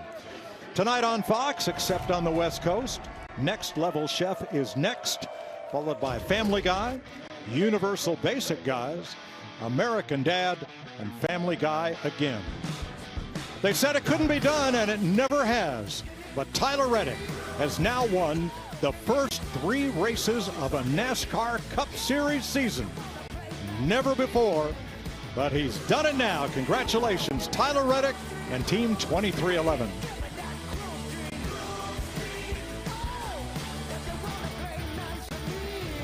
This copyrighted telecast may not be reproduced, retransmitted, or used in any form without the authorized written consent of NASCAR Broadcasting. NASCAR would like to thank all of our fans for your support, and we hope you enjoyed today's broadcast.